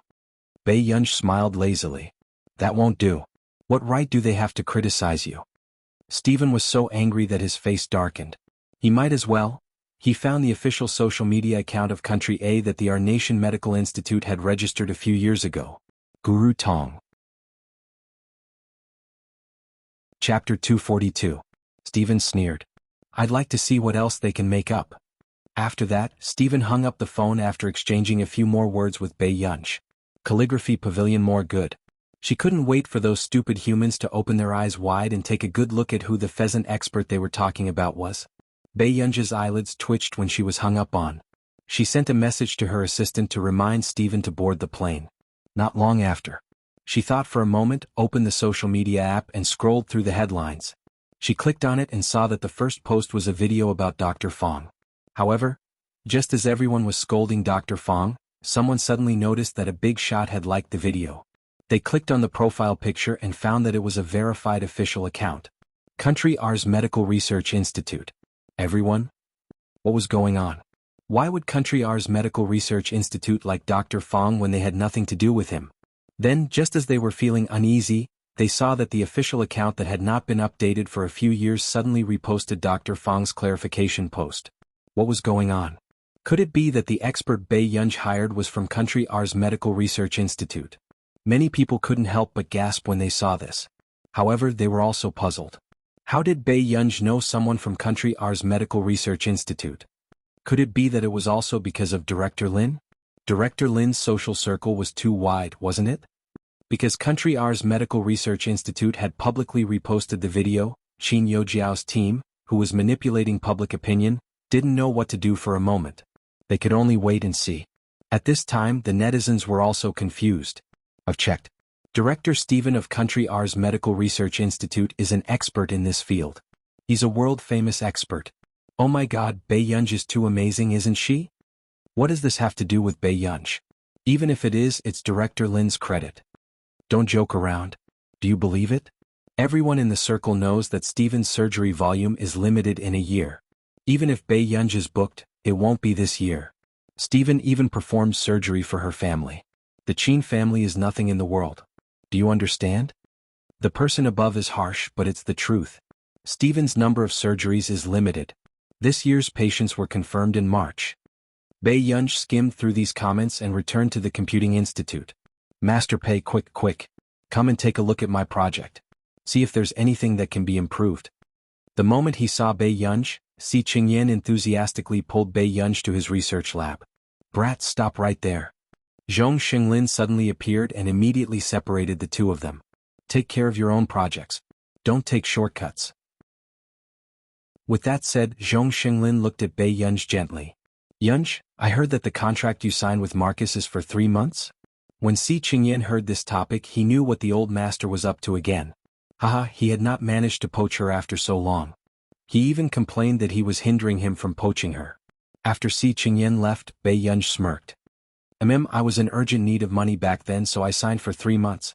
What about now? Zhong Xinglin asked urgently. Elder Zhong, you can see that Marcus is very good to me, said Lin Feng. Bei Yunj's eyes curved. So, at least for now, I can't think about this. Same as the Almighty. Chapter 243. Bei Yunj's meaning was clear. She was indebted to Marcus for recognizing her worth. Even if she had not promised Marcus that she would stay in their institute in the future, at least she could not decide to come to the computing institute at this time. Hearing this, Zhong Xinglin's heart ached even more. What kind of luck did Marcus have?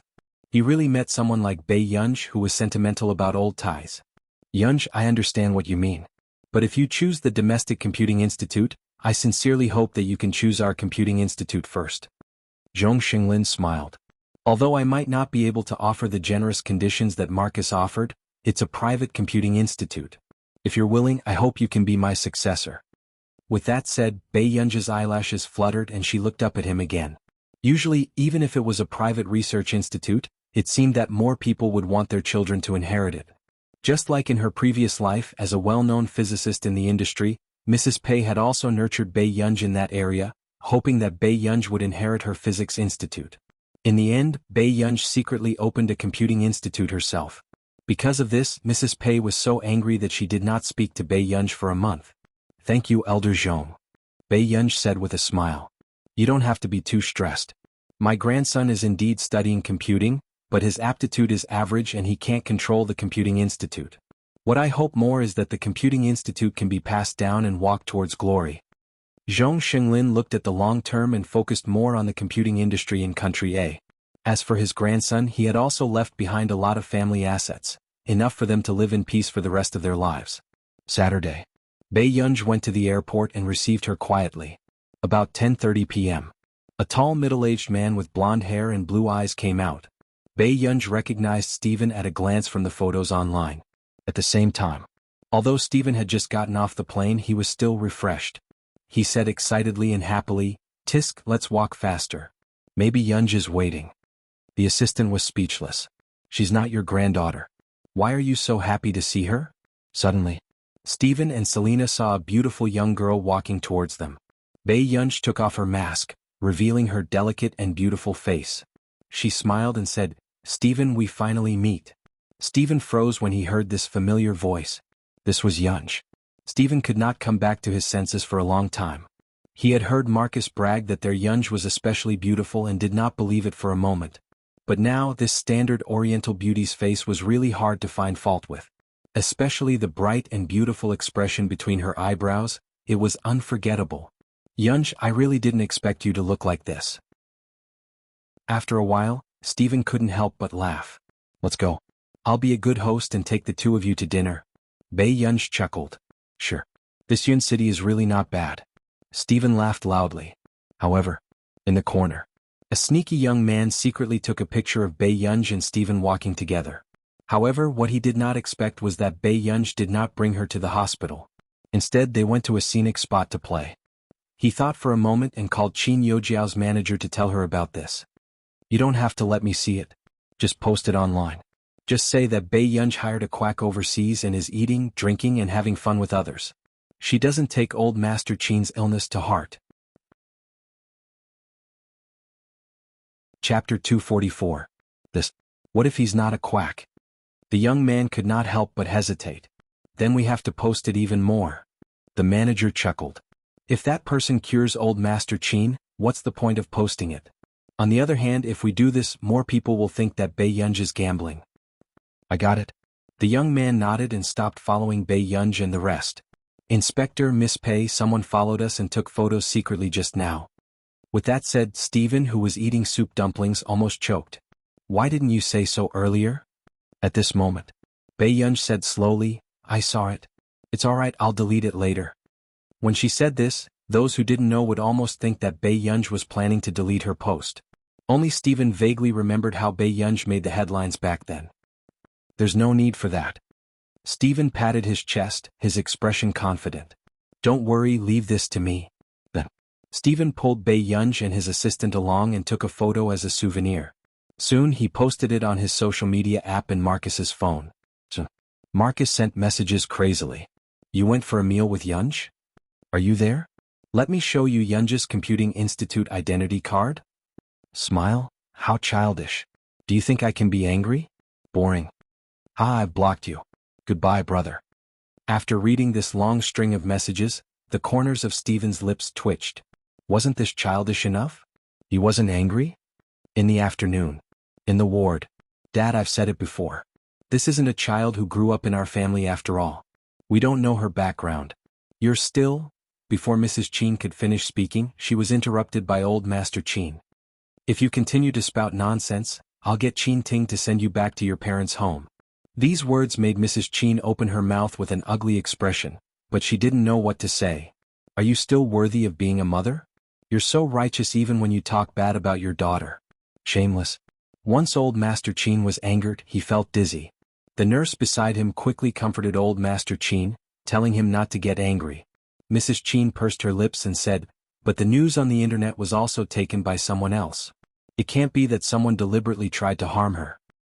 Who took it? I'll get my lawyer to sue him right now. Upon hearing old Master Qin's words, Mother Qin's face turned green and red. She was speechless. She couldn't hope for Grandpa Sheng to come to his senses. Hey, this person looks familiar, the nurse suddenly said. Mrs. Qin's eyes lit up. You know him? Who is it? Old Master Qin glanced at Mrs. Qin. Disgust flashed across his eyes, and he closed his eyes impatiently. Let me think. The nurse racked her brains and felt that this person looked very familiar. A few minutes later, Mrs. Qin became a little anxious. She suddenly exclaimed, I remember now. This is Stephen. What Stephen? Mrs. Qin suddenly had a bad premonition. The director of Country R's Medical Institute, Stephen. The nurse looked at old Master Qin enviously. Mr. Stephen rarely takes on surgeries. This year his surgeries are full.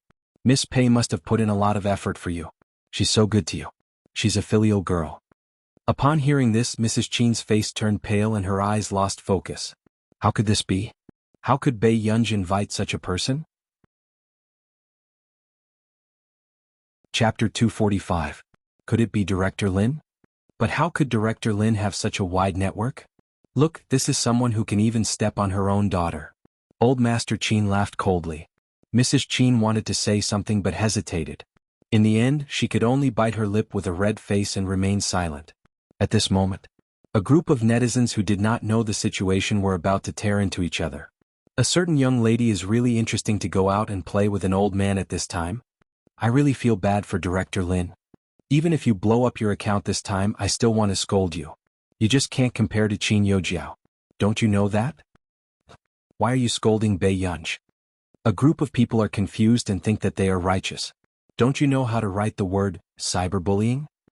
This kind of B*TCH should have such extravagance. If you have the ability, blow up my account. The matter was full of twists and turns and it was getting more and more confusing. However, under the guidance of Qin Yojiao's marketing team, it still went in the direction they wanted. However, it wasn't long before another shocking scene appeared. A few minutes later, Qin Yu, who had been filming overnight for 2 days, immediately reposted that post when he saw it. Qin Yu? Smile?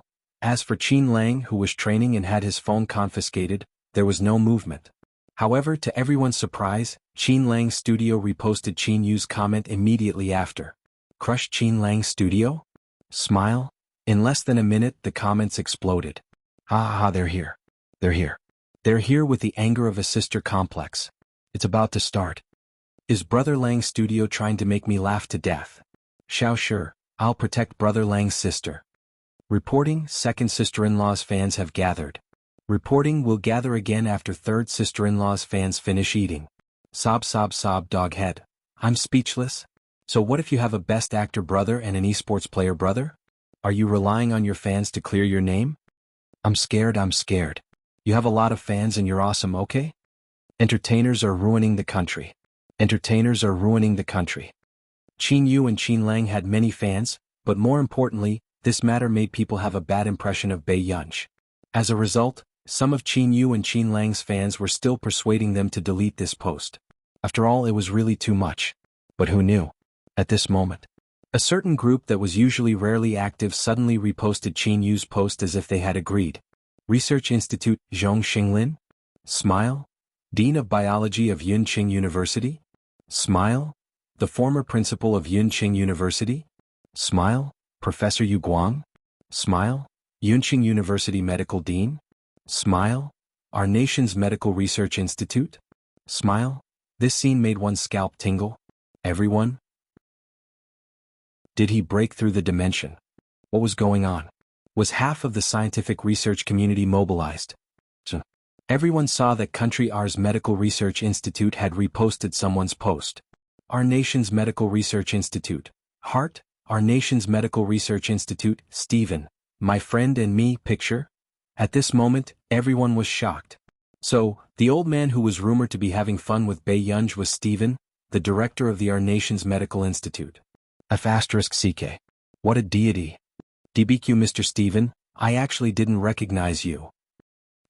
Is Bei Yunj a big boss harvester?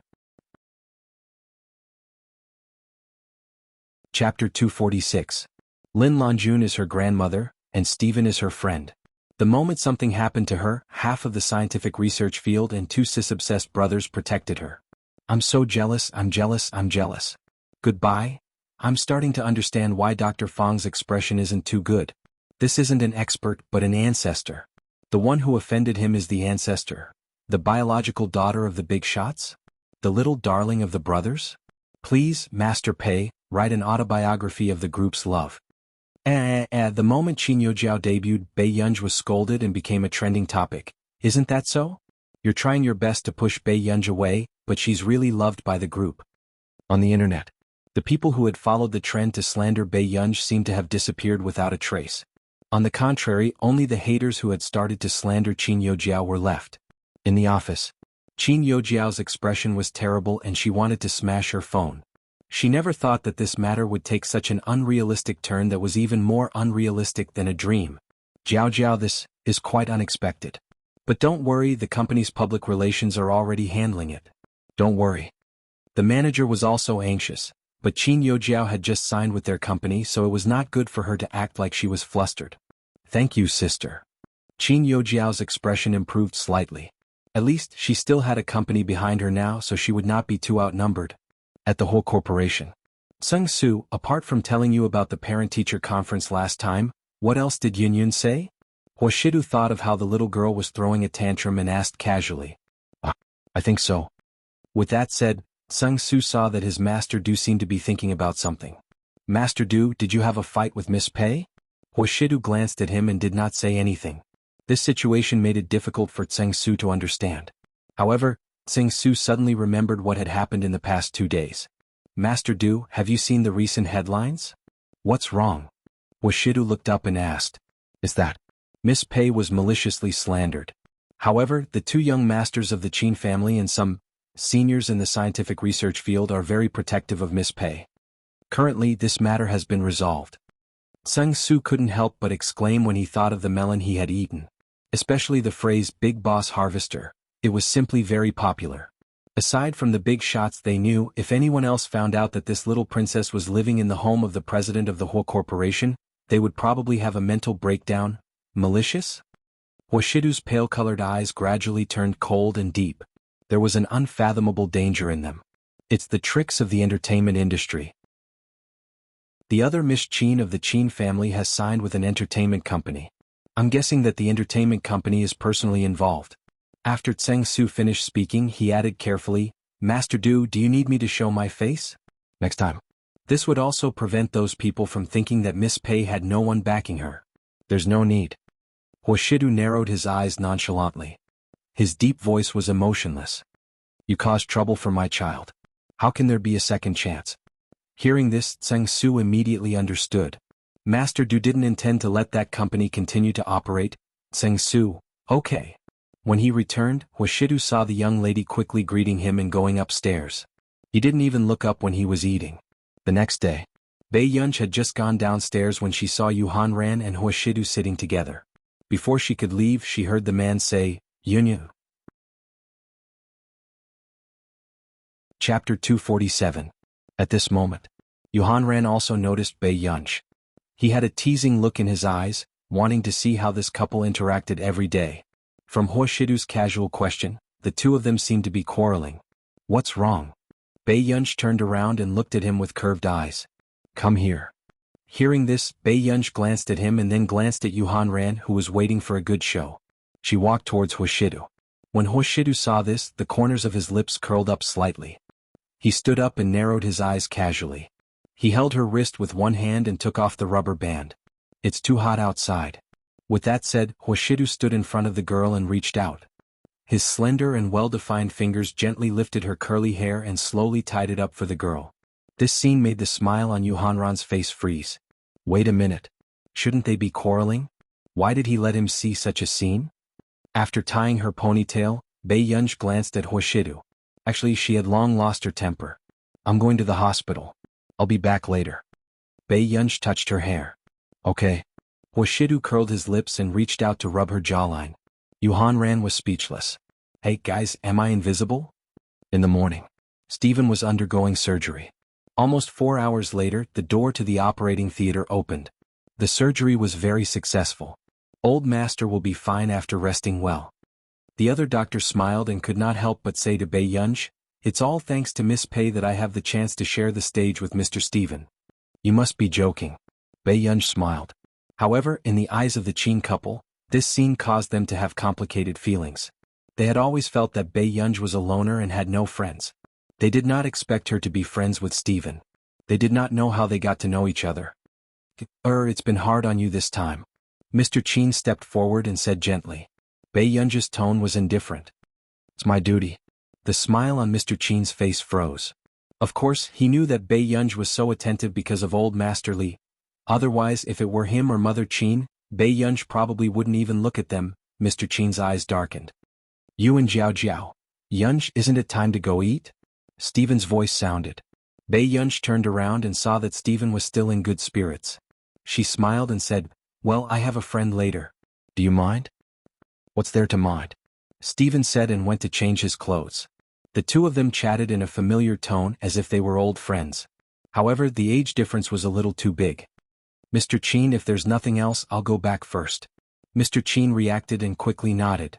Okay. Be careful, go. Next. Even after Bei Yunj left, Mr. Qin's expression was still gloomy. Mrs. Qin stepped forward and said angrily. Didn't I ask you to tell her to put in a good word for Jiao Jiao? Hearing this, Mr. Qin felt annoyed for no reason. Gur is the one who suffers every time. Why must she listen to me? With that said, Mrs. Qin was stunned for a moment. She could not imagine that these words would come from his mouth. Qinting, what do you mean? Bei Yunj is your daughter, but Jiao Jiao isn't? Mrs. Qin suddenly became agitated. She's my daughter to begin with. Mr. Qin reprimanded angrily. Chapter 248. Mrs. Qin's eyes widened as she stared at Mr. Qin in disbelief. All right, you don't want Jiao Jiao anymore? Mr. Qin was furious. Look at what Jiao Jiao has become. She didn't do it on purpose the first time, but what about the second and third time? Every time something happens to Gur, it's related to her. How can I believe her? With that said, suddenly the sound of something falling to the ground sounded not far away. Mr. and Mrs. Qin turned around and saw Qin Yojiao looking at Mr. Qin in disbelief and grievance with red eyes. At this moment, Mr. Qin panicked inexplicably. After all, this was the child he had doted on for almost 20 years. Jiao Jiao. Qin Yojiao turned around and ran away with red eyes. It's all your fault. How can Bei Yunj compare to Jiao Jiao? Why are all of you slowly standing on her side? Mrs. Qin's heart ached. Looking at the thermos box that had fallen to the ground, she immediately went forward to pick it up. Jiao Jiao is a filial child. If she hears what you said, she will definitely be very sad. Mrs. Qin panicked as well. For a moment, Mr. Qin felt complicated and guilty. He could only turn his face away and pinch the space between his eyebrows tiredly. How could he not want to have a happy family? However, it just so happened that he had carried the wrong child back then. Now, facing his two daughters, he did not know what to do. At noon, Chu Zhixing stood at the entrance of the hospital and waited, feeling inexplicably nervous, until Bei Yunji's voice sounded. Shut up. Chu Zhixing turned around and saw Bei Yunji walking over alone. Yunji, how's Grandpa Qin? The surgery was very successful. However, Bei Yunji was a little surprised that Chu Zhixing's first concern was her grandfather. She thought that this fellow should be more concerned about Country R's medical institute. That's good. Chu Zhixing heaved a sigh of relief and nodded. Oh right, who is the person you said you like from Country R's medical institute? Bei Yunji asked again. Hearing this, Chu Zhixing became even more nervous. Mr. Stephen. Bei Yunji was speechless. At this moment, Chu Zhixing suddenly remembered what had happened on the internet yesterday. His eyelids twitched and he took a deep breath calmly. Yunji, you said last time that you would help me talk about the application form. Don't tell me you're planning to look for Mr. Stephen? Yes, I only know him. Bei Yunji nodded without hiding anything. Seeing the complicated and regretful expression on Chu Zhixing's face, Bei Yunji couldn't help but smile. She glanced at her watch and then glanced at the elevator. Coincidentally, she saw Marcus change his clothes and come down. Suddenly, Chu Zhixing, who was in the midst of grief, heard an inexplicably familiar voice. Yunji, can we go to the supermarket later? Your country's instant noodles are really delicious. Stephen said happily. Chu Zhixing raised his head abruptly and saw the person he used to admire the most. This didn't seem to match the character he had in mind. Wasn't Mr. Stephen dressed in a suit and leather shoes every time he attended a meeting? Wasn't he cold and elegant? Although he wasn't very good at Country R's language, he understood the phrase by instant noodles. Okay, I'll send you a few boxes when the time comes. Bei Yunji didn't care much and suddenly said, Oh right, this is my friend Chu Zhixing. Mr. Stephen. Bei Yunji looked at Chu Zhixing and said concisely. After Chu Zhixing felt his idol's gaze, his body stiffened and he became nervous. Chapter 249. Hello, student Chu Zhixing. Stephen smiled, not putting on any airs on stage at all. However, for some reason, it made people want to get closer to him. Hello. Stephen was actually not a difficult person to get along with. However, Chu Zhixing's foreign language skills were not very good, so it was a little difficult for the two of them to communicate. However, after dinner, Stephen realized that the boy Bei Yunji brought was very talented in medicine. This made Stephen suddenly feel that Chu Zhixing was an unexpected surprise for him to come to Yuncheng. You signed up for our summer camp? Stephen could not help but laugh. Why don't you consider studying in Country R? When the time comes, you can come into contact with our research institute earlier. Hearing this, Chu Zhixing almost dropped his chopsticks. Really, can I really do that? One had to know that the interns recruited by Country R's medical institute were all postgraduate students. Last time, the medicine Yunji asked me to make should be for you, right? Stephen chuckled. Since you're Yunji's friend, there aren't so many rules. Hearing this, Chu Zhixing was stunned for a moment before he realized that his medicine was made by Stephen. Instantly, Chu Zhixing looked at the girl beside him, who was eating with her head buried in her food. His heart seemed to have been brushed by water. On this day, Qin Yu, who had just applied for leave from the director and was about to go to Bei Yunji's parent-teacher conference, suddenly received a call. Have you been home recently? The man's low and calm voice was very pleasant to the ears. However, Qin Yu was inexplicably vigilant. He laughed. I'll be back in a few days. Brother, what happened? Nothing. I prepared some gifts for everyone. The handsome man in the suite hid the coldness in the depths of his dark eyes. It was only when he thought of something that a hint of gentleness appeared. By the way, how's Gur? Hearing Qin Lian ask about Bei Yunji the moment he came up, Qin Yu was alarmed. In the past, when eldest brother went abroad, he had never cared about Gur. Even Qin Yujiao was the same. She's pretty good. Qin Yu thought for a moment and repeated what had happened at home. When Qin Lian heard that Qin Yujiao had been sent to stay with Mr. and Mrs. Qin by Qin Lang, his emotions did not fluctuate much. However, when he heard Qin Yu say that Bei Yunji had also gone out to stay, his eyes immediately darkened. She went out to stay? Where did a little girl like her go to live? Hearing his brother's voice darken, Qin Yu didn't dare to tell him that Gur was staying at his friend's house. Don't worry, it's someone I know. Some time ago old master also saw him. There's no problem. Qin Yu leaned against the chair and chuckled. When Qin Luyan heard that, he remained silent for a while before saying unhurriedly, then it's not appropriate for our Qin family's young lady to live outside. I'll deal with this matter when I get back. Just focus on filming. After that, Qin Luyan hung up the phone. However, Qin Yu inexplicably felt that something was wrong. Big brother, this ice block, when would he start to care for Gura more? Didn't he not even ask about his parents? Qin Yu did not know what Qin Luyan meant by calling either. However, he knew that there would indeed be trouble with Qin Luyan's return. Qin Youjiao knew that he and Qin Lang would ignore her and would definitely think of ways to make eldest brother stand on her side. If that was the case, it would be troublesome. Chapter 250. Then wouldn't Qin Youjiao have found a backer? Qin Yu pursed his lips, feeling that this matter might become troublesome. At the same time, Mrs. Qin also held Qin Youjiao's hand happily. Jiao Jiao, your older brother is coming back. You've suffered during this period of time. When eldest brother comes back, he will definitely help you. Eldest brother is coming back? Qin Youjiao's eyes lit up and she looked up at Mrs. Qin. She had finally waited for eldest brother to return. One had to know that the true person in charge of the Qin family was still eldest brother. Second brother and third brother had no interest in business. For so many years, eldest brother had been the one managing the Qin group alone. Yes, if you have any grievances, tell eldest brother. Mrs. Qin could not help but laugh. Your eldest brother looks cold to everyone. But Jiao Jiao, you know very well that eldest brother will grant your every request. A strange glint flashed past Qin Youjiao's eyes and she tugged at Mrs. Qin and said coquettishly, so, I like eldest brother the most. After what she did to Bei Yunj this time, Mr. Qin had already started to suspect her. Fortunately, when Mr. Qin saw her run out crying, he had already dispelled his suspicions and even felt guilty. In the evening, the moment Bei Yunj returned, she saw the man sitting on the sofa. Brother. Bei Yunj called out and was about to go upstairs to take a shower. Who knew? The man put out the cigarette casually and suddenly looked up, saying slowly, Yunyun, older brother has something to discuss with you. However, Bei Yunj looked at the handsome and dignified man in front of her and remembered how this man had looked when he was bursting with desire last time. What's wrong? Bei Yunj still walked towards him, deliberately not looking into his eyes. Why were you angry last time? Hoshidu's gaze landed on Bei Yunj unwaveringly. His tone was casual as he dragged out his words.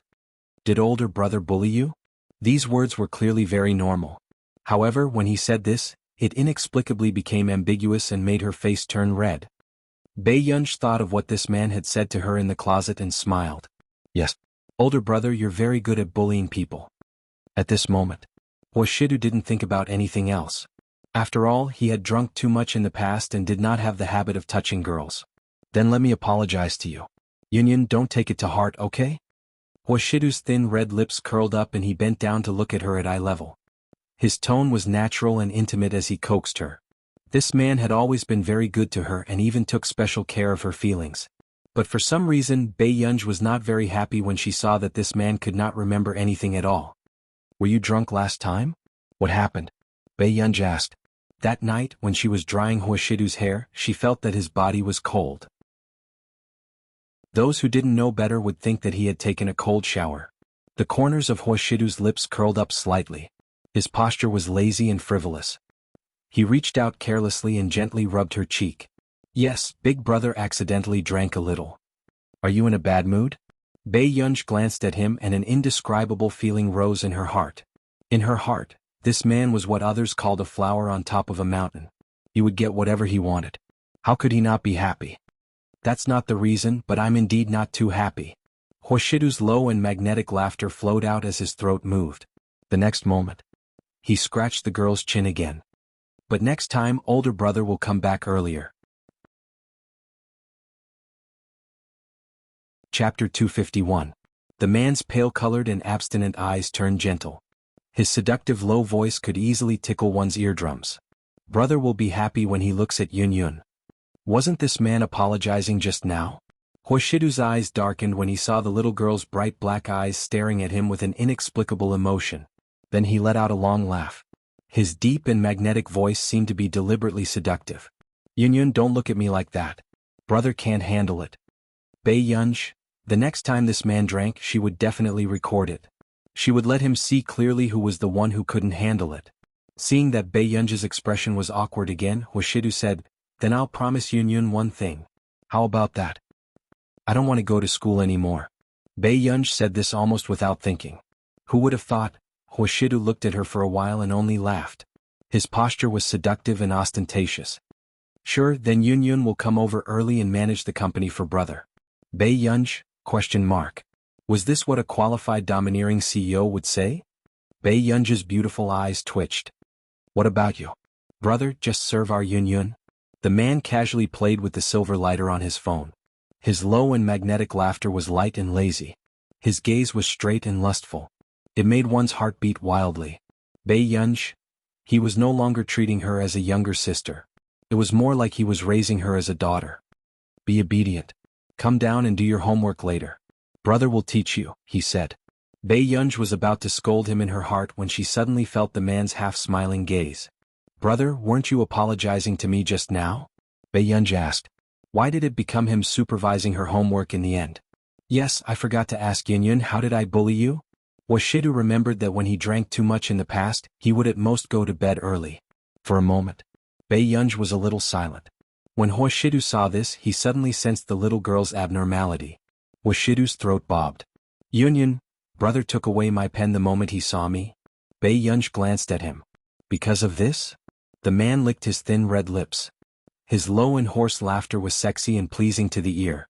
He was a little surprised that he would do something like this in his unconscious state. He was also surprised that Bei Yunj had argued with him for so long because of this. Looking at the man's calm expression, Bei Yunj suddenly laughed. Her clear eyes looked harmless. "I asked my brother if he could lift up his shirt and show it to me. My brother said that he would only show it to me when we entered the room." Hoshidu felt that these words did not sound like something he would say, but the young lady had indeed been awkward for 2 days. The man looked at Bei Yunj and thought, "Brother, don't tell me you've forgotten everything you've done?" Bei Yunj raised her eyebrows and said with a smile. Suddenly, Hoshidu laughed again. His dark and unreadable gaze landed on her. "Then does Yunyun still want to see it?" Bei Yunj's smile froze. "It's okay. Although Yunyun's preferences are special, it's quite embarrassing."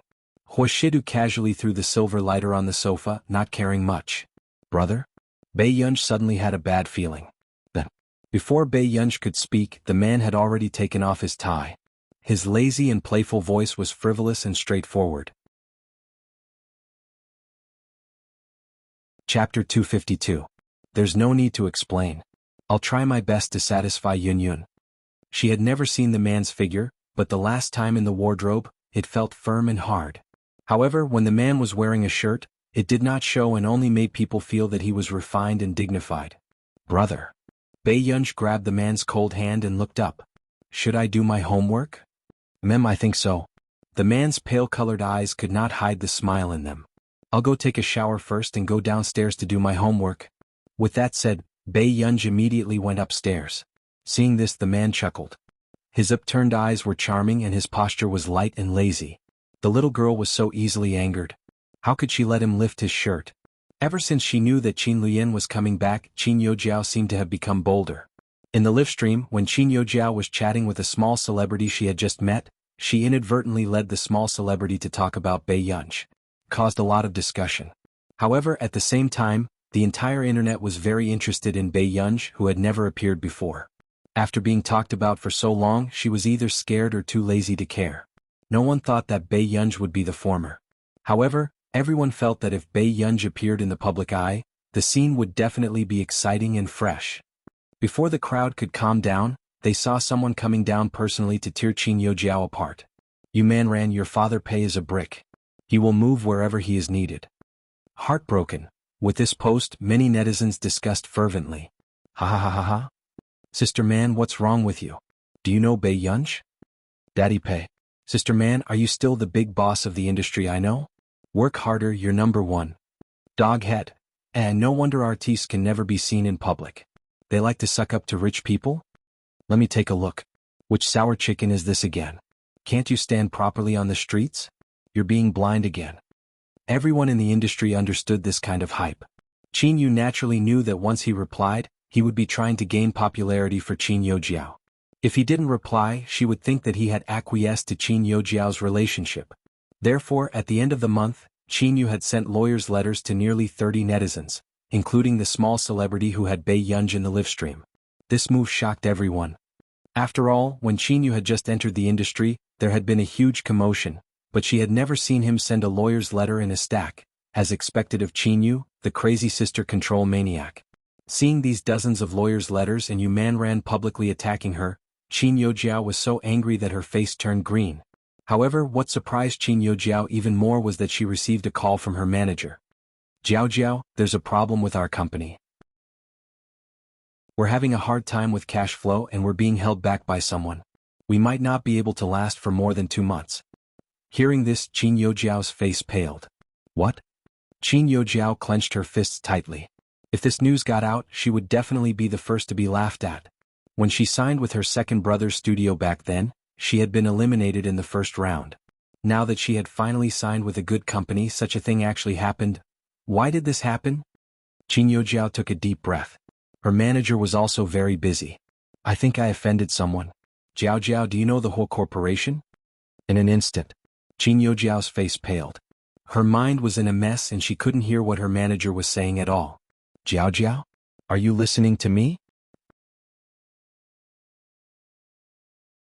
Chapter 253.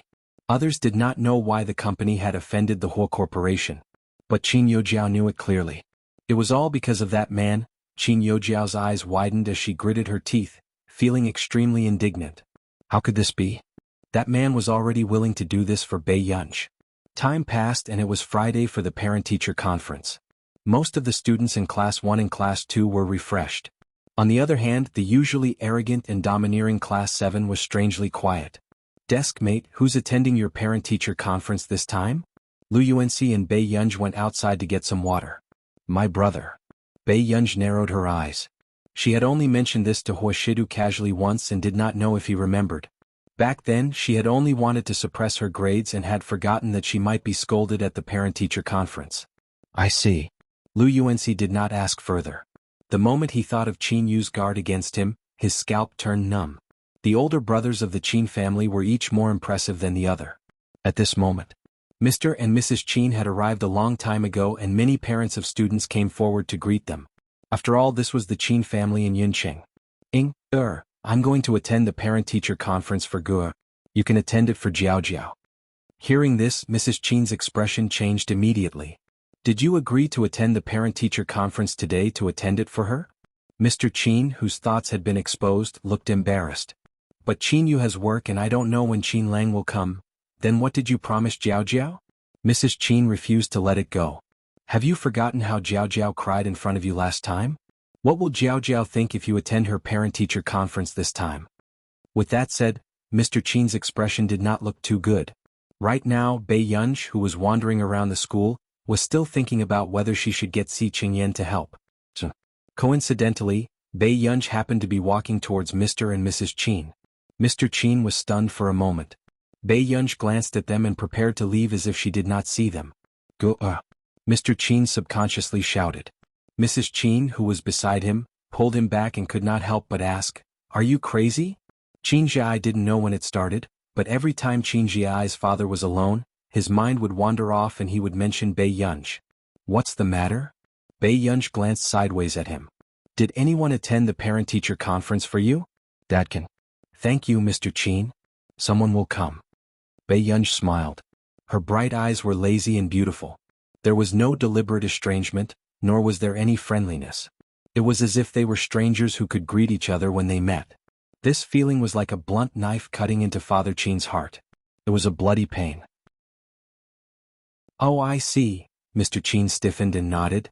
All right. If Gura needs anything, you can look for me. Thank you, Mr. Qin. Bei Yunj smirked and her eyes happened to glance at Qin Yojiao, who was walking over, before she turned around and left. After Bei Yunj left, Qin Yojiao went forward and held Mrs. Qin in Mr. Qin's arms. Dad, Mom, what are you doing? Qin Yojiao pretended not to see Bei Yunj and was in high spirits. It's nothing. I met someone I know just now and chatted for a while. Mrs. Qin smiled and accompanied Qin Yojiao to class. Many people saw the scene of this family of three and couldn't help but discuss it. Mrs. Qin and Mr. Qin only attend the parent-teacher conference for Qin Yojiao? Chapter 254. Someone could not help asking, then Bei Yunji's parent-teacher conference will also be held by Brother Qin? Right? After all, the one he brought back from outside can't compare to the one he has always doted on. Besides, any normal person would want to hold Qin Yojiao's and Bei Yunji's parent-teacher conference. The difference in results was too big. One was second in the cohort and the other was 28th from the bottom. Compared to him, it was really embarrassing. Besides, Bei Yunji was personally raised by Director Lin, but her results were only SOSO. Now that you mention it, I still feel that Bei Yunji's status is not legitimate. How prestigious can it be for her brother to hold it? The girl who was discussing shook her head. So what if she's not legitimate? Didn't we work so hard to get into Yunqing University? Once something happened to Master Pei, the teachers of Yunqing University almost became her support group. Another person who was chewing on an apple sighed. Forget it, let's not worry about it. Hearing this, the girl immediately retorted, isn't it because of Director Lin? But it's impossible for Bei Yunji to get into Yun University because of Director Lin. In the office, Bei Yunji had just passed by when she saw a familiar figure. It was her first time seeing Qin Lang appear so formally in a suit and leather shoes. Besides, he appeared beside her form teacher. Bei Yunji sized up Qin Lang and saw that he was a little nervous but was pretending to be calm. Third brother is here for your parent-teacher conference. Don't worry, third brother won't embarrass you. Where did this news leak out? Bei Yunji happened to see the form teacher, who was a little guilty, from the corner of her eye and raised an eyebrow. Come. Student Pei, bring your third brother to the classroom. Bei Yunji never thought that she would have a parent-teacher conference group and two indecent brothers who would count down to the parent-teacher conference in the group every day. Bei Yunji's lips moved. Actually, I've already... Someone came to the parent-teacher conference. Suddenly, Qin Lang heard a commotion and had a bad feeling. Then he turned his head and saw someone who shouldn't be there. Qinyu, why are you here? Bei Yunji froze. Even though the class teacher had seen the world, this was the first time she had seen parents of students with poor grades rushing to attend a parent-teacher conference. Moreover, they were parents who had a full schedule. I took a few days off and dyed my hair back while I was at it. Ger's parent-teacher conference, and having blue hair is not good for her image. Qinyu smiled slightly and glanced at Qin Lang's iconic silver hair. The homeroom teacher closed his eyes in exhaustion. It's starting again. They're starting to talk to each other again. Every day after work, during his free time, he could almost always see the content of these two in Bei Yunji's parents' group chat. They didn't look like brothers at all. They looked more like enemies who were vying for favor and love. Qinyu, what do you mean?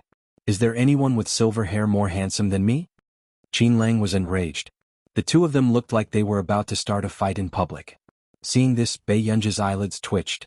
You, suddenly. Qin Yojiao's cheerful voice sounded from the end of the long corridor in the distance. Brother, why are you here? In an instant, Qin Lang and Qin Yu stopped fighting and both of them looked at the noble man who was wearing an exquisite black suit and whose eyes were as dark as ink. Chapter 255. Qin Luyan buttoned his sleeves slowly and ignored Qin Yojiao. This made Qin Yojiao's expression freeze. Brother, my class is here. Qin Yojiao said coquettishly, didn't you say that you brought us gifts? Hearing this, Qin Luyan's eyes landed on her and he suddenly snorted. His low and magnetic voice was inexplicably cold. I brought you a gift. You'll know when you get back. With that said, Qin Luyan glanced sideways and did not look at Qin Yojiao again. Brother, thank you. Before Qin Yojiao could show a bright smile, she saw Qin Luyan walking towards Class 7. This scene. Not only Qin Yojiao, even the others could not help but stare fixedly at him. It had to be said that the three older brothers of the Qin family were all very handsome, but eldest brother's aura was outstanding and gave people an unreachable feeling. Only one word appeared in everyone's minds. Unapproachable. I'm sorry, Teacher Wen. I'm late. Ger's parent-teacher conference hasn't started yet, right? Qin Luyan said slowly. With that said, the form teacher froze. Qin Yu and Qin Lang turned their heads instinctively and looked at Qin Luyan in disbelief. What was going on with eldest brother? Didn't he hate such meetings the most? Did someone call him for Ger's parent-teacher conference? Brother, I came to the parent-teacher conference first.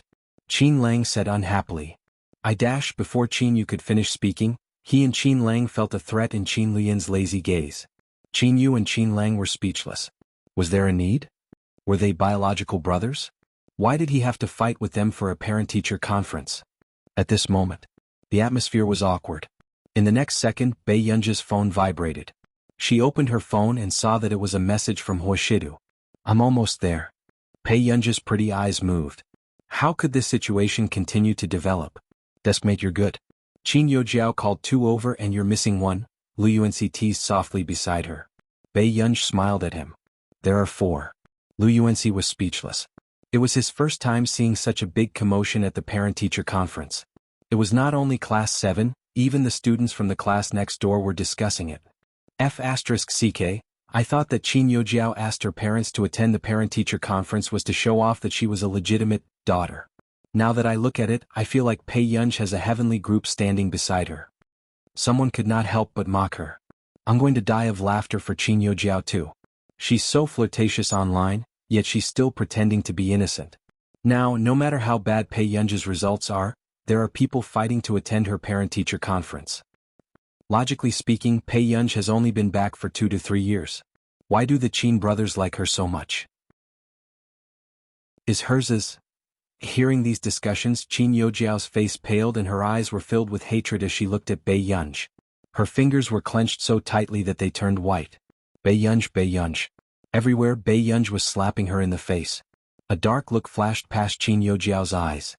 At last, the form teacher went to another class and asked for a few chairs, so that these 3 big shots could sit down. In Class 7's classroom, a group of girls was outside the window. When they saw Qin Luyan and the rest sitting in a row, they almost screamed. These were male idols. All of them were popular male idols. Chapter 256. Even the parents looked at Qin Luyan from time to time. Qin Luyan and the other 2 were used to it and felt like they were basking in the spring breeze. However, Bei Yunji, who was sitting at the side, felt a little complicated. Especially at this moment, Lu Yuanxi was even giving her an encouraging look. Bei Yunji was speechless. Who would be willing to bring a group of people to watch when they failed all the tests? However, other than Bei Yunji, the 3 brothers of the Qin family were in a good mood at this parent-teacher conference. Her foreign language score is very high, 87 marks. Qin Lang started to boast. In time, our can even be a translator. With that said, the parent who had reprimanded her child because she only scored 100 marks for her foreign language, almost spat out a mouthful of water. With this standard, she could be a translator? Are you dreaming? Then Qin Yu did not want to be outdone. He picked up Bei Yunji's Chinese paper. Ger's Chinese results are quite good too. Her ancient poems are all correct. Oh right, second brother wants to release a national song next time. How about Ger write the lyrics for second brother? The parents beside him could not stand it anymore. Wasn't he King pampering her too much? He could boast about 70 to 80 marks. At this moment, only a few students whose results were about the same as Bei Yunji's looked at her in admiration and even gave her a thumbs up. As expected of Bei Yunji, the brothers at home were each more amazing than the other. Bei Yunji's bright and arrogant eyes darkened visibly as she resisted the urge to walk out. This scene made Lu Yuanxi lie on the table, but he could not help but cover his abdomen with one hand as he suppressed his laughter. Not long after, the short class meeting was finally over, and the parents all walked towards the conference hall. Don't worry. Even if our girl scores 0, it's not a big deal, Qin Yu said. Bei Yunji glanced at the time and felt that Huashidu might be coming. Actually, Bei Yunji looked up at Qin Yu. I've already asked Brother Shidu to help me with the parent-teacher conference. He's here too? Qin Yu was stunned. Bei Yunji, yes. Qin Yu thought for a while. It's fine. Then the 5 of us will sit in a row. Bei Yunji, forget it. Hungda's conference hall was indeed very big. A few minutes later. Sure enough, when Bei Yunji and the others entered the venue, a tall figure appeared. Qin Yu's eyes were sharp and he saw Huashidu immediately. Master Du here. Hearing this, Huashidu looked towards Qin Yu. However, he did not expect that other than him, there would be someone else holding a parent-teacher conference for Bei Yunji. Moreover, there was more than one. However, Huashidu didn't think too much about it and walked towards Bei Yunji. At the same time, many people's gazes fell on Huashidu. She originally thought that the 3 brothers of the Qin family were already eye-catching enough, but she didn't expect another godlike man to appear. The handsome man was also dressed in formal wear, but his eyebrows were clear and noble. He had wide shoulders and a narrow waist, and his legs were slender and excessively ascetic. His casual and lazy appearance was still impossible to ignore. I'm gone. What kind of exquisite man is this? Is this also Bei Yunja's brother? Sob, sob, sob, how can he be a man who looks exactly like me? I like mature men too much. Compared to the stinky younger brothers in school, who doesn't like a gentle and hormonal older brother? Chapter 257. Stop talking. Whether it's the school hunk or the domineering CEO, they're not ours. With that said, everyone seemed to hear the faint sound of their hearts breaking. Wasn't this too real? At this moment, Bei Yunj raised an eyebrow and turned around quickly. However, she had clearly heard the girls' discussion just now. Seeing that the young lady not far away had suddenly turned her head and did not look at him anymore, Huashidu raised his eyebrows and did not say anything. Master Du, aren't you being too diligent? You even came to my sister's parent-teacher conference, Chinyu said happily. Hearing this, Huashidu glanced at him and said carelessly, I didn't expect someone to come either. And there were 3 of them. It's all right. It's not troublesome to have more people. Let's listen together. Chinyu was very generous. Bei Yunj was controlling her expression very well. Sir, you are. Qin Luyin's gaze had been on Huashidu. At this moment, Huashidu glanced sideways. His attitude was neither close nor distant. He smirked. Huashidu. I've heard a lot about you. So it's President Hua. Qin Luyin was indeed surprised. He did not expect the person in front of him to be the rumored heir of the Hua Corporation. I heard Yunyun mention President Qin. After Huashidu finished speaking, Bei Yunj glanced at him in confusion. When had she mentioned Qin Luyin? However, at this moment when Qin Yu and Qin Lang heard this, their hearts ached inexplicably. Had actually mentioned Big Brother? Then did he never mention them? Qin Luyin smiled and chatted casually with Huashidu for a while. After that, the 2 of them had no intention of continuing. A row of 5 people sat together in the conference hall. Bei Yunj, who was in the middle, was a little silent. It was only when she felt Huashidu's gaze from the side that she leaned closer to Huashidu unconsciously and explained softly in his ear. I didn't know they were here either. She knew that this scene was very out of control. We'll talk when we get back. Let's attend the parent-teacher conference first. Bei Yunj was speechless. There was no need to be so serious. Qin Luyin, who had been observing Huashidu, also realized that the man's motive seemed to be only for the parent-teacher conference. He could not help but darken his eyes. Brother, why are you looking at Master Du? Qin Yu asked. Qin Luyin turned around. You know him? Lives in his house. Qin Yu was stunned for a moment before he quickly spoke up for Huashidu. Don't worry. I've known him since high school and I've never seen him fall for anyone. How could there be such a coincidence when an iron tree blossoms? Qin Luyin frowned. He indeed did not see Huashidu doing anything inappropriate to Ge. He observed for 10 minutes and it was mostly Ge who was chatting with him. The man listened attentively, but his eyes were fixed on the PowerPoint slide that was automatically rolling on the screen. The 2 people who were being observed. Brother, do you know my monthly test results? Bei Yunj was considering whether she should let Huashidu be mentally prepared. Huashidu looked up and chuckled softly. No need. I want to maintain a sense of anticipation. Bei Yunj was speechless. Looking at the usually bright and arrogant little girl who wanted to say something but was hesitating with a complicated expression, Huashidu could not help but smile. Brother, I'm afraid you won't be able to accept it, Bei Yunj said honestly. She had to know that she still had to attend the parent-teacher conference. At the very least she would pass all of them. Yunyun, have some confidence in yourself, the man said slowly. P.S. There are 19 chapters here. Old Sue is continuing to write. You will see 30 chapters before midnight. Be obedient and remember the monthly ticket. Sleep early and good night.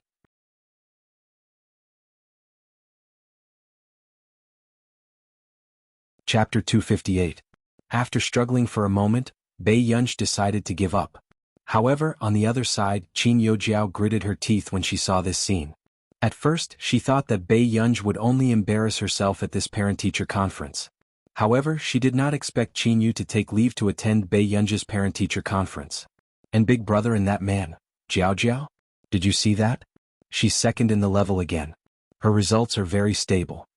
Mrs. Qin could not help but laugh. her eyes filled with glee. This should be her daughter. Of course I can't embarrass Mom. The darkness in Qin Yojiao's eyes dissipated and she smiled at her. The school leaders spoke for more than 10 minutes. Not long after, the top 100 and bottom 100 of the grade ranking were displayed on the screen. However, in order to make things less awkward for the bottom 100 students, the school leaders chose to only show the students' surnames and student numbers. Yunyun, you should be the only one with the surname Pei in the entire level, right? The man glanced at the 28th place from the bottom and turned around, his tone cynical. Bei Yunj was speechless. Big brother looks quite sad when he sees it like this. Bei Yunj was speechless. Until the parent-teacher conference ended. The form teacher of class 7 even specially asked Bei Yunj to stay. Student Pei, which brother usually cares more about your studies? I still have something on, so I have to talk to you privately. There's no need for the other parents. The form teacher was also a little guilty. With so many brothers surrounding him, what if they didn't like what he said and hit him directly? With that said, without waiting for the Qin brothers to look forward to it, Bei Yunj looked at Huashidu, her excessively beautiful eyes curved. She reached out and tugged at Huashidu's sleeve. Brother? Seeing this, Qin Yu and Qin Lang could not help but turn red. Her 3 biological brothers were here, but Gu-er did not choose any of them. However, Qin Lian's eyes darkened and he glanced at Huashidu. He was selfish and did not want Gu-er to have too much contact with other men. But now Gu-er might not be the same as before. She might not have so many expectations for her big brother. Gu-er, you want Mr. Hua to be your parent? Qin Lian pursed his lips and asked gently. Yes. Bei Yunj answered without hesitation. When the 3 brothers heard this, they were silent for a moment and did not say anything else. Thank you, Mr. Hua. Qin Lian nodded at Huashidu. Huashidu glanced at Bei Yunj and smiled imperceptibly. It's no trouble. When Huashidu entered the office and chatted with the form teacher privately, Bei Yunj leaned against the wall alone. A short while later, Qin Yojiao's voice appeared at an inappropriate time. She held Qin Lian's hand and smiled. Big brother, let's go eat. Mom said that since I won an award this time, let's go out to eat together. A dark look flashed past Qin Lian's eyes and he glanced at his watch. He looked up at Qin Yojiao. You don't have to go out to eat. I got someone to prepare it at home. Let's go back to the old mansion together. Hearing this, Qin Yojiao could not suppress the excitement in her eyes. Really? Big brother? It had been a long time since she stayed in the old mansion. However, Big Brother was the most powerful person in the family now. Even the old master would listen to Big Brother a little. Qin Lian did not answer this question. Instead, he glanced at Qin Yu and Qin Lang and said calmly, You guys can come too. Dad and Mom too. Qin Yu inexplicably felt that something big was about to happen, but it was not easy to figure it out. Chapter 259. After all, eldest brother's temper was unpredictable to begin with. Qin Yu and Qin Lang only left reluctantly after greeting Bei Yunj. On the other hand, Bei Yunj leaned against the wall and knocked on the wall in boredom. You haven't left yet? Lu Yuanxi was a little surprised. My brother is having a private conversation inside. Bei Yunj glanced at him. Why didn't your parents come? My parents are overseas. The old madam has something on today, so she didn't come. Hearing this, Bei Yunj nodded. Then you should go back early. The person inside isn't your biological brother, right? Lu Yuanxi suddenly asked. Bei Yunj did not intend to hide it. Lu Yuanxi's eyes darkened and no one knew what he was thinking. Alright, then you should go back early. I'll get going first. Okay, bye. Bei Yunj waved. Huashidu went in for about half an hour before the door opened. The moment Bei Yunj saw Huashidu come out, she felt an inexplicable sense of guilt. Let's go. I'll take you to eat. Auntie Meow isn't around today. Let's go to the restaurant, Huashidu said. Okay. Bei Yunj followed Huashidu all the way until she got into the car and fastened her seatbelt. She asked calmly, Brother, why aren't you saying anything? The man said slowly, It's brother's first time coming to school to be scolded. I haven't thought of what to say yet. Through the rearview mirror, Huashidu saw Bei Yunj's expression and his thin red lips curled up. Teacher once said that Yunyun is very smart, but she doesn't like to study. Yunyun, tell brother why you don't want to study? Is it because of the Qin family? Bei Yunj, no. Then is it because of brother? Bei Yunj's answer was even faster. No. Hearing this, Huashidu chuckled softly again and glanced at the girl beside him lightly. He dragged out his voice. Then do you have to make brother unhappy? Bei Yunj, seeing that the girl had fallen silent, Huashidu suddenly said casually, Union? Oh. Bei Yunj looked up at him.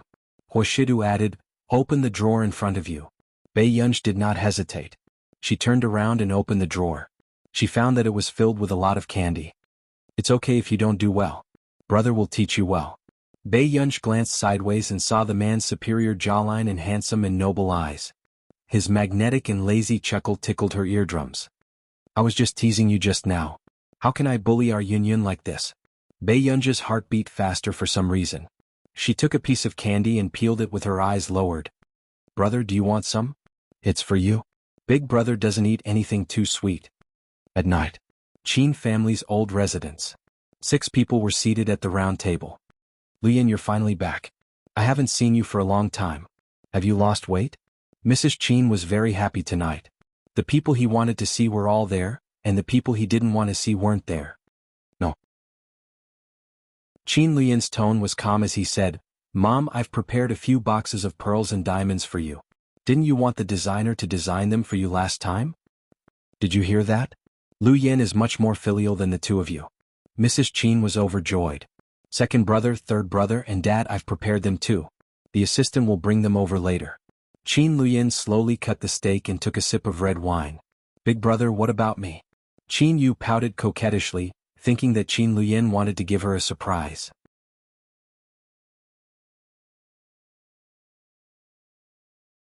Chapter 260. Of course you have one too. Qin Luyan glanced at her and suddenly smirked. What did Big Brother prepare for me? Qin Yojiao was excited. Ever since Bei Yunj came out of the mental hospital, second brother, third brother and the rest had never prepared a gift for her.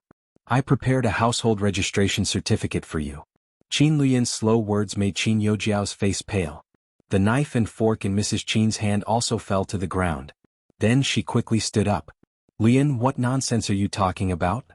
At this moment, Qin Yu and Qin Lang sat quietly, looking at Qin Luyan in admiration. As expected of Big Brother. Mom, your daughter can have someone else, but the elder young miss of the Qin family can only be Bei Yunj. Qin Luyan put down the red wine glass and wiped his thin lips. However, this refined and elegant appearance made people's hair stand on end. Within moments, Qin Luyan took the household registration certificate from the side and put on his gold-rimmed glasses. The man was still refined and handsome. His tone was neither fast nor slow, but it was a little unreasonable. After tonight, Miss Qin Yojiao will move out of the Qin family. Qin Lian, how dare you? Mrs. Qin's voice became shrill as she roared angrily. That's not right either. Qin Luyan ignored Mrs. Qin and said with a smile, the name Qin Yojiao was prepared for Ge. Although Ge doesn't need it anymore, it shouldn't be yours. Big brother you. Qin Yojiao's face paled and she immediately went forward to pull Qin Luyan. Her entire body was trembling as she said with a sobbing tone, Big brother, why did you become like this too? But I didn't do anything. Why are you chasing me away? I can give you the name, but this surname must be changed back, Miss Zhang. Qin Luyan's last 3 words almost made Qin Yojiao's face turn pale. Back then, when Bei Yunj was found, the Qin family had also found her biological father, who was the director of the mental hospital. However, Qin Yojiao despised her biological father for opening a mental hospital and doing illegal things, so she had always been reluctant to go home. In fact, after her biological father was cut by Bei Yunj, Qin Yojiao had never thought of going back to take a look. Big brother, don't do this. Qin Yojiao's makeup was ruined from crying and she was out of breath. I don't want to go back. Can you not make me go back? I will never go against Bei Yunj again. Please. Qin Luyan flung Qin Yojiao's hand away and said coldly, tomorrow morning, everyone will know that Bei Yunj is the only eldest young miss of the Qin family. In his previous life he had also thought of doting on this little sister of his. But who would have thought that when his leg was broken by that woman back then, Qin Yojiao would run over eagerly and become that woman's good friend. She even helped that woman and forced him to marry her. He wanted him to marry a woman who had ruined the Qin family. What a joke. Qin Luyan restrained the coldness and hostility in his eyes and the indifference in his eyes returned to normal. But now everything could be redone. Then what he wanted to do was to protect Ge and the Qin family. Luyan, don't go overboard. Father Qin said in a deep voice. Although he wanted Ge to come back, he did not want Jiao Jiao to leave either. After leaving the Qin family, Jiao Jiao would definitely suffer a lot. Dad, Mom, I've already bought a manor for the two of you in our nation. If you want to go, I'll get someone to send you there tomorrow. Chapter 261. Hearing this, even Qin Yu and Qin Lang sucked in a breath of cold air. What was eldest brother doing? Forcing her to abdicate? If Mr. and Mrs. Qin did not let Qin Youjiao leave, he would send these two people overseas directly? This was too ruthless. He was indeed the man who Grandpa had said was the most capable of inheriting the family business. Seeing this, Qin Yu and Qin Lang felt a refreshing wind blow from their tailbones to the back of their heads. They felt refreshed. It was a pity that they could not record this exciting scene. Qin Luyin, what do you mean? Are you going against the heavens? Mrs. Qin looked at him in disbelief. Qin Luyin did not have much emotion. He had probably guessed that Mrs. Qin would be like this. He chuckled. If you say so, then so be it. Luyin, there are some things that you have to think carefully. Is what you're doing really right? Mr. Qin said in a low voice. Dad, don't worry. I will never regret what I've done in this life. Qin Luyin smirked at him. Then the father and son looked at each other. One had a complicated gaze while the other was calm. The night was rainy. Qin Luyin looked at the girl in front of him. She was crying so hard that she could not breathe, but there was no pity in his eyes. I've already gotten someone to change your school record. From now on, you have nothing to do with our Qin family. Eldest brother, I'm begging you. Can you not chase me away? I'm not the eldest young miss of the Qin family. Please let me stay, okay? Qin Youjiao grabbed Qin Luyin's hand and begged.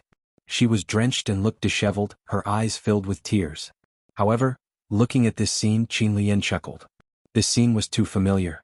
In his previous life, when Ger was seriously ill, he had also climbed down from the wheelchair on this rainy day and knelt down to beg this woman, hoping that she could give some medical fees to save Ger. But in the end, she broke that bank card in front of him. She leaned in front of him and smiled. Eldest brother, even if you're not my eldest brother now, I won't give it to anyone else even if I'm ruined. Do you understand? Qin Luyin lifted her chin, but his black eyes were filled with coldness. His smiling voice made one shiver.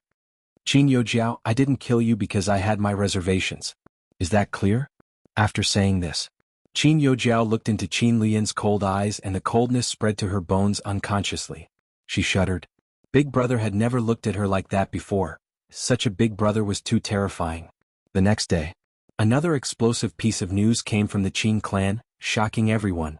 Qin Youjiao, who was doted on by the Qin family, was actually not Mr. Qin and Mrs. Qin's biological daughter. Instead, he had been swapped with someone else back then. That was why Qin Youjiao had been occupying her place for so many years. She enjoyed all the rights that belonged to Bei Yunch. When this news came out, many people thought it was fake news. However, they soon realized that the person who had sent the application was the Qin Corporation. If that was the case, then wasn't Qin Youjiao's condescending Bei Yunch too disgusting? She ate someone else's food, used someone else's things, and even took over someone else's parents and brother for almost 20 years. She actually had the cheek to pretend to be aggrieved. What kind of pretentious white lotus was this? However, what was even more confusing was Mrs. Qin's statement of severing ties back then. What was wrong with doting on a fake daughter and abandoning her biological daughter?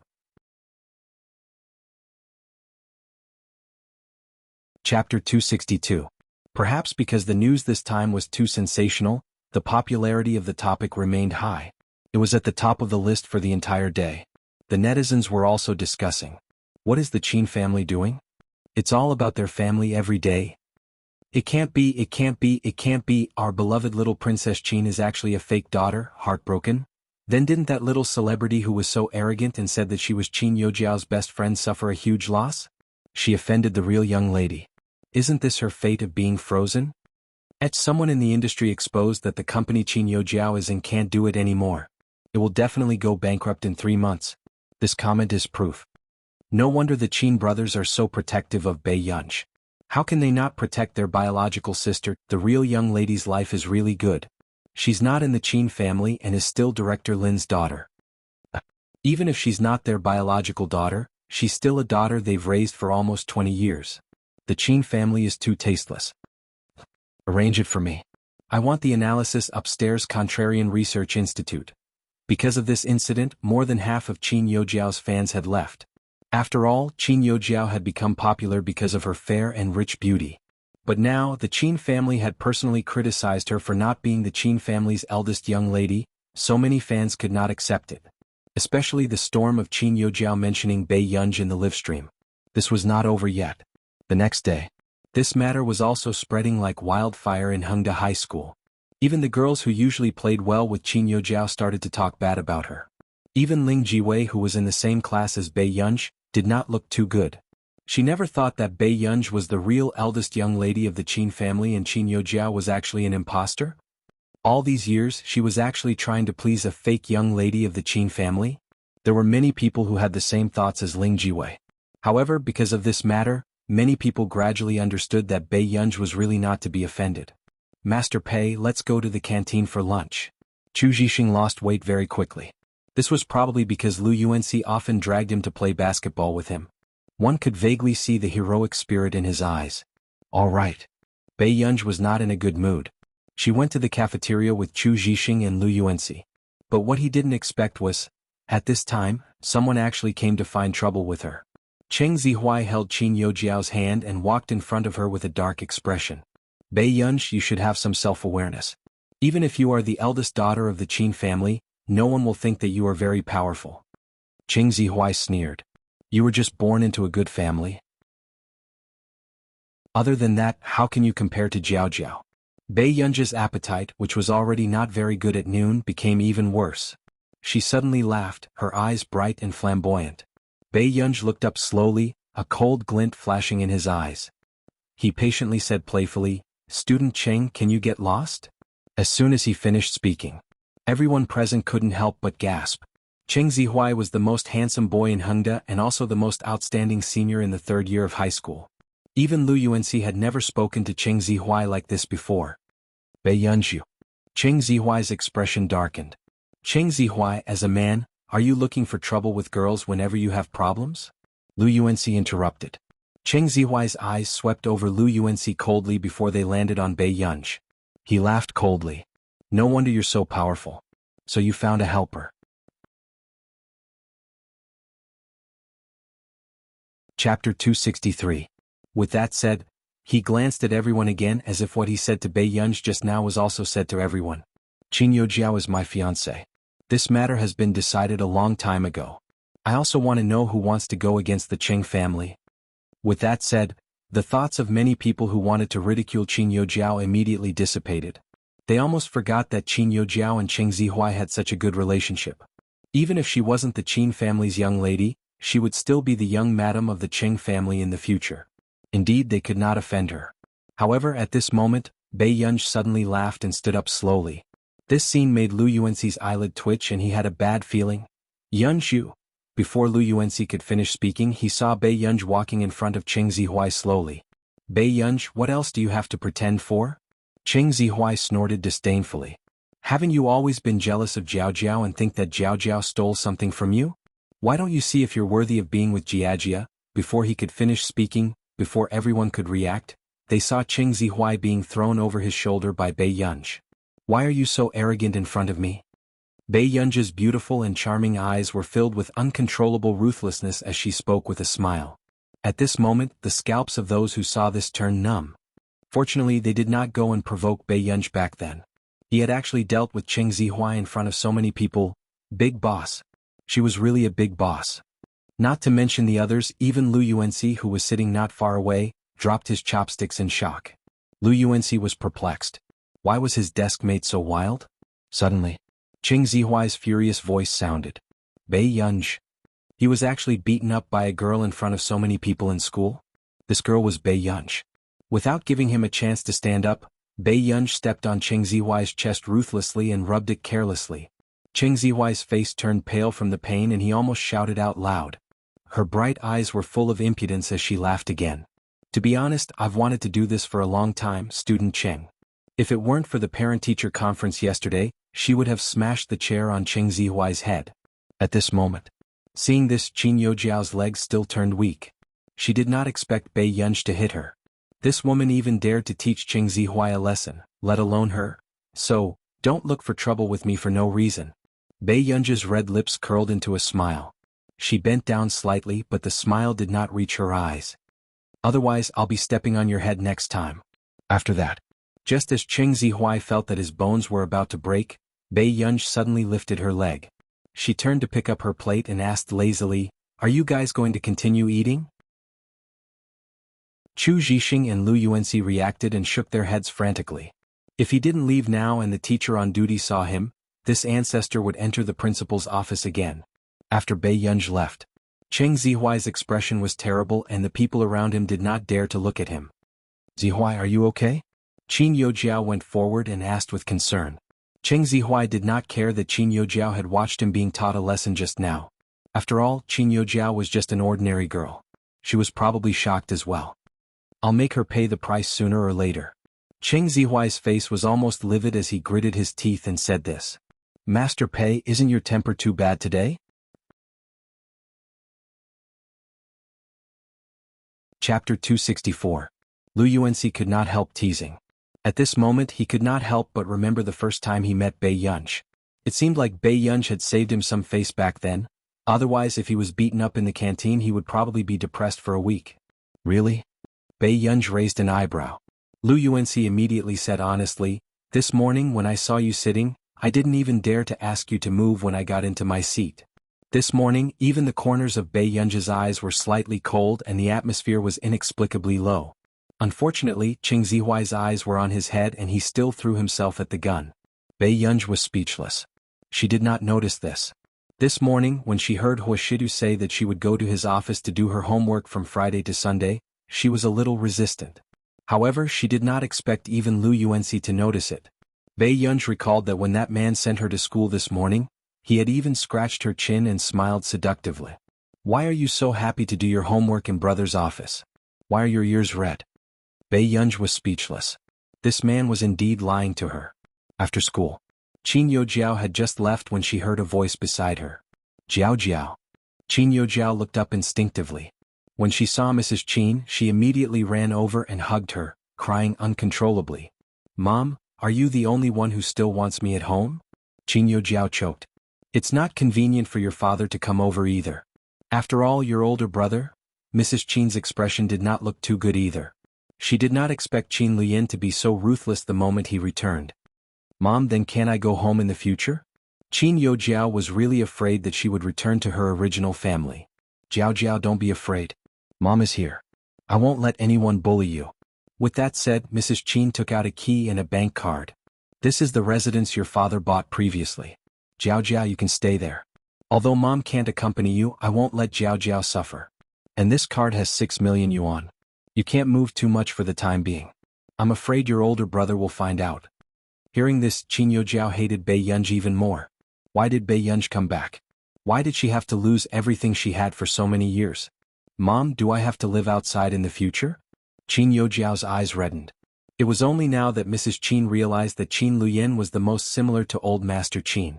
In the past, Old Master Qin refused to let Qin Youjiao stay in the old manor. Now Qin Luyan refused to let Qin Youjiao go home. Everyone was comparing Jiao Jiao to a dead end. Mrs. Qin caressed Qin Youjiao lovingly as a dark look flashed past her eyes. "Jiao Jiao, as long as you become more outstanding, Mom will have a way to make you come back. Besides, I've already talked to Madame Cheng about your engagement with Zihuai. The Cheng family will not allow their daughter-in-law to not have a beautiful background." When she heard that, a dark glint flashed through Qin Youjiao's eyes as she relaxed slightly. As long as Mother Qin didn't give up on her, she still had a chance to go back. Bei Yunj. She didn't believe that she couldn't drag this trash down. Whole corporation. In the CEO's office, Bei Yunj saw a small figure sitting obediently on the sofa. "Momo?" Momo looked up and her eyes lit up when she saw Bei Yunj. "Sister." Momo put down her pen and ran over to hug Bei Yunj's thigh, saying in a childish voice, "Sister, are you here to do your homework too? You're tuning in to the Han Li's Wuxia Chronicles YouTube channel. We're so grateful for your support and don't forget to subscribe to join us on this incredible journey through captivating stories. Your generosity through donations truly makes a world of difference, as it's the primary source of revenue that allows me to expand and enhance this channel for you. Thank you from the bottom of my heart for being a part of this adventure."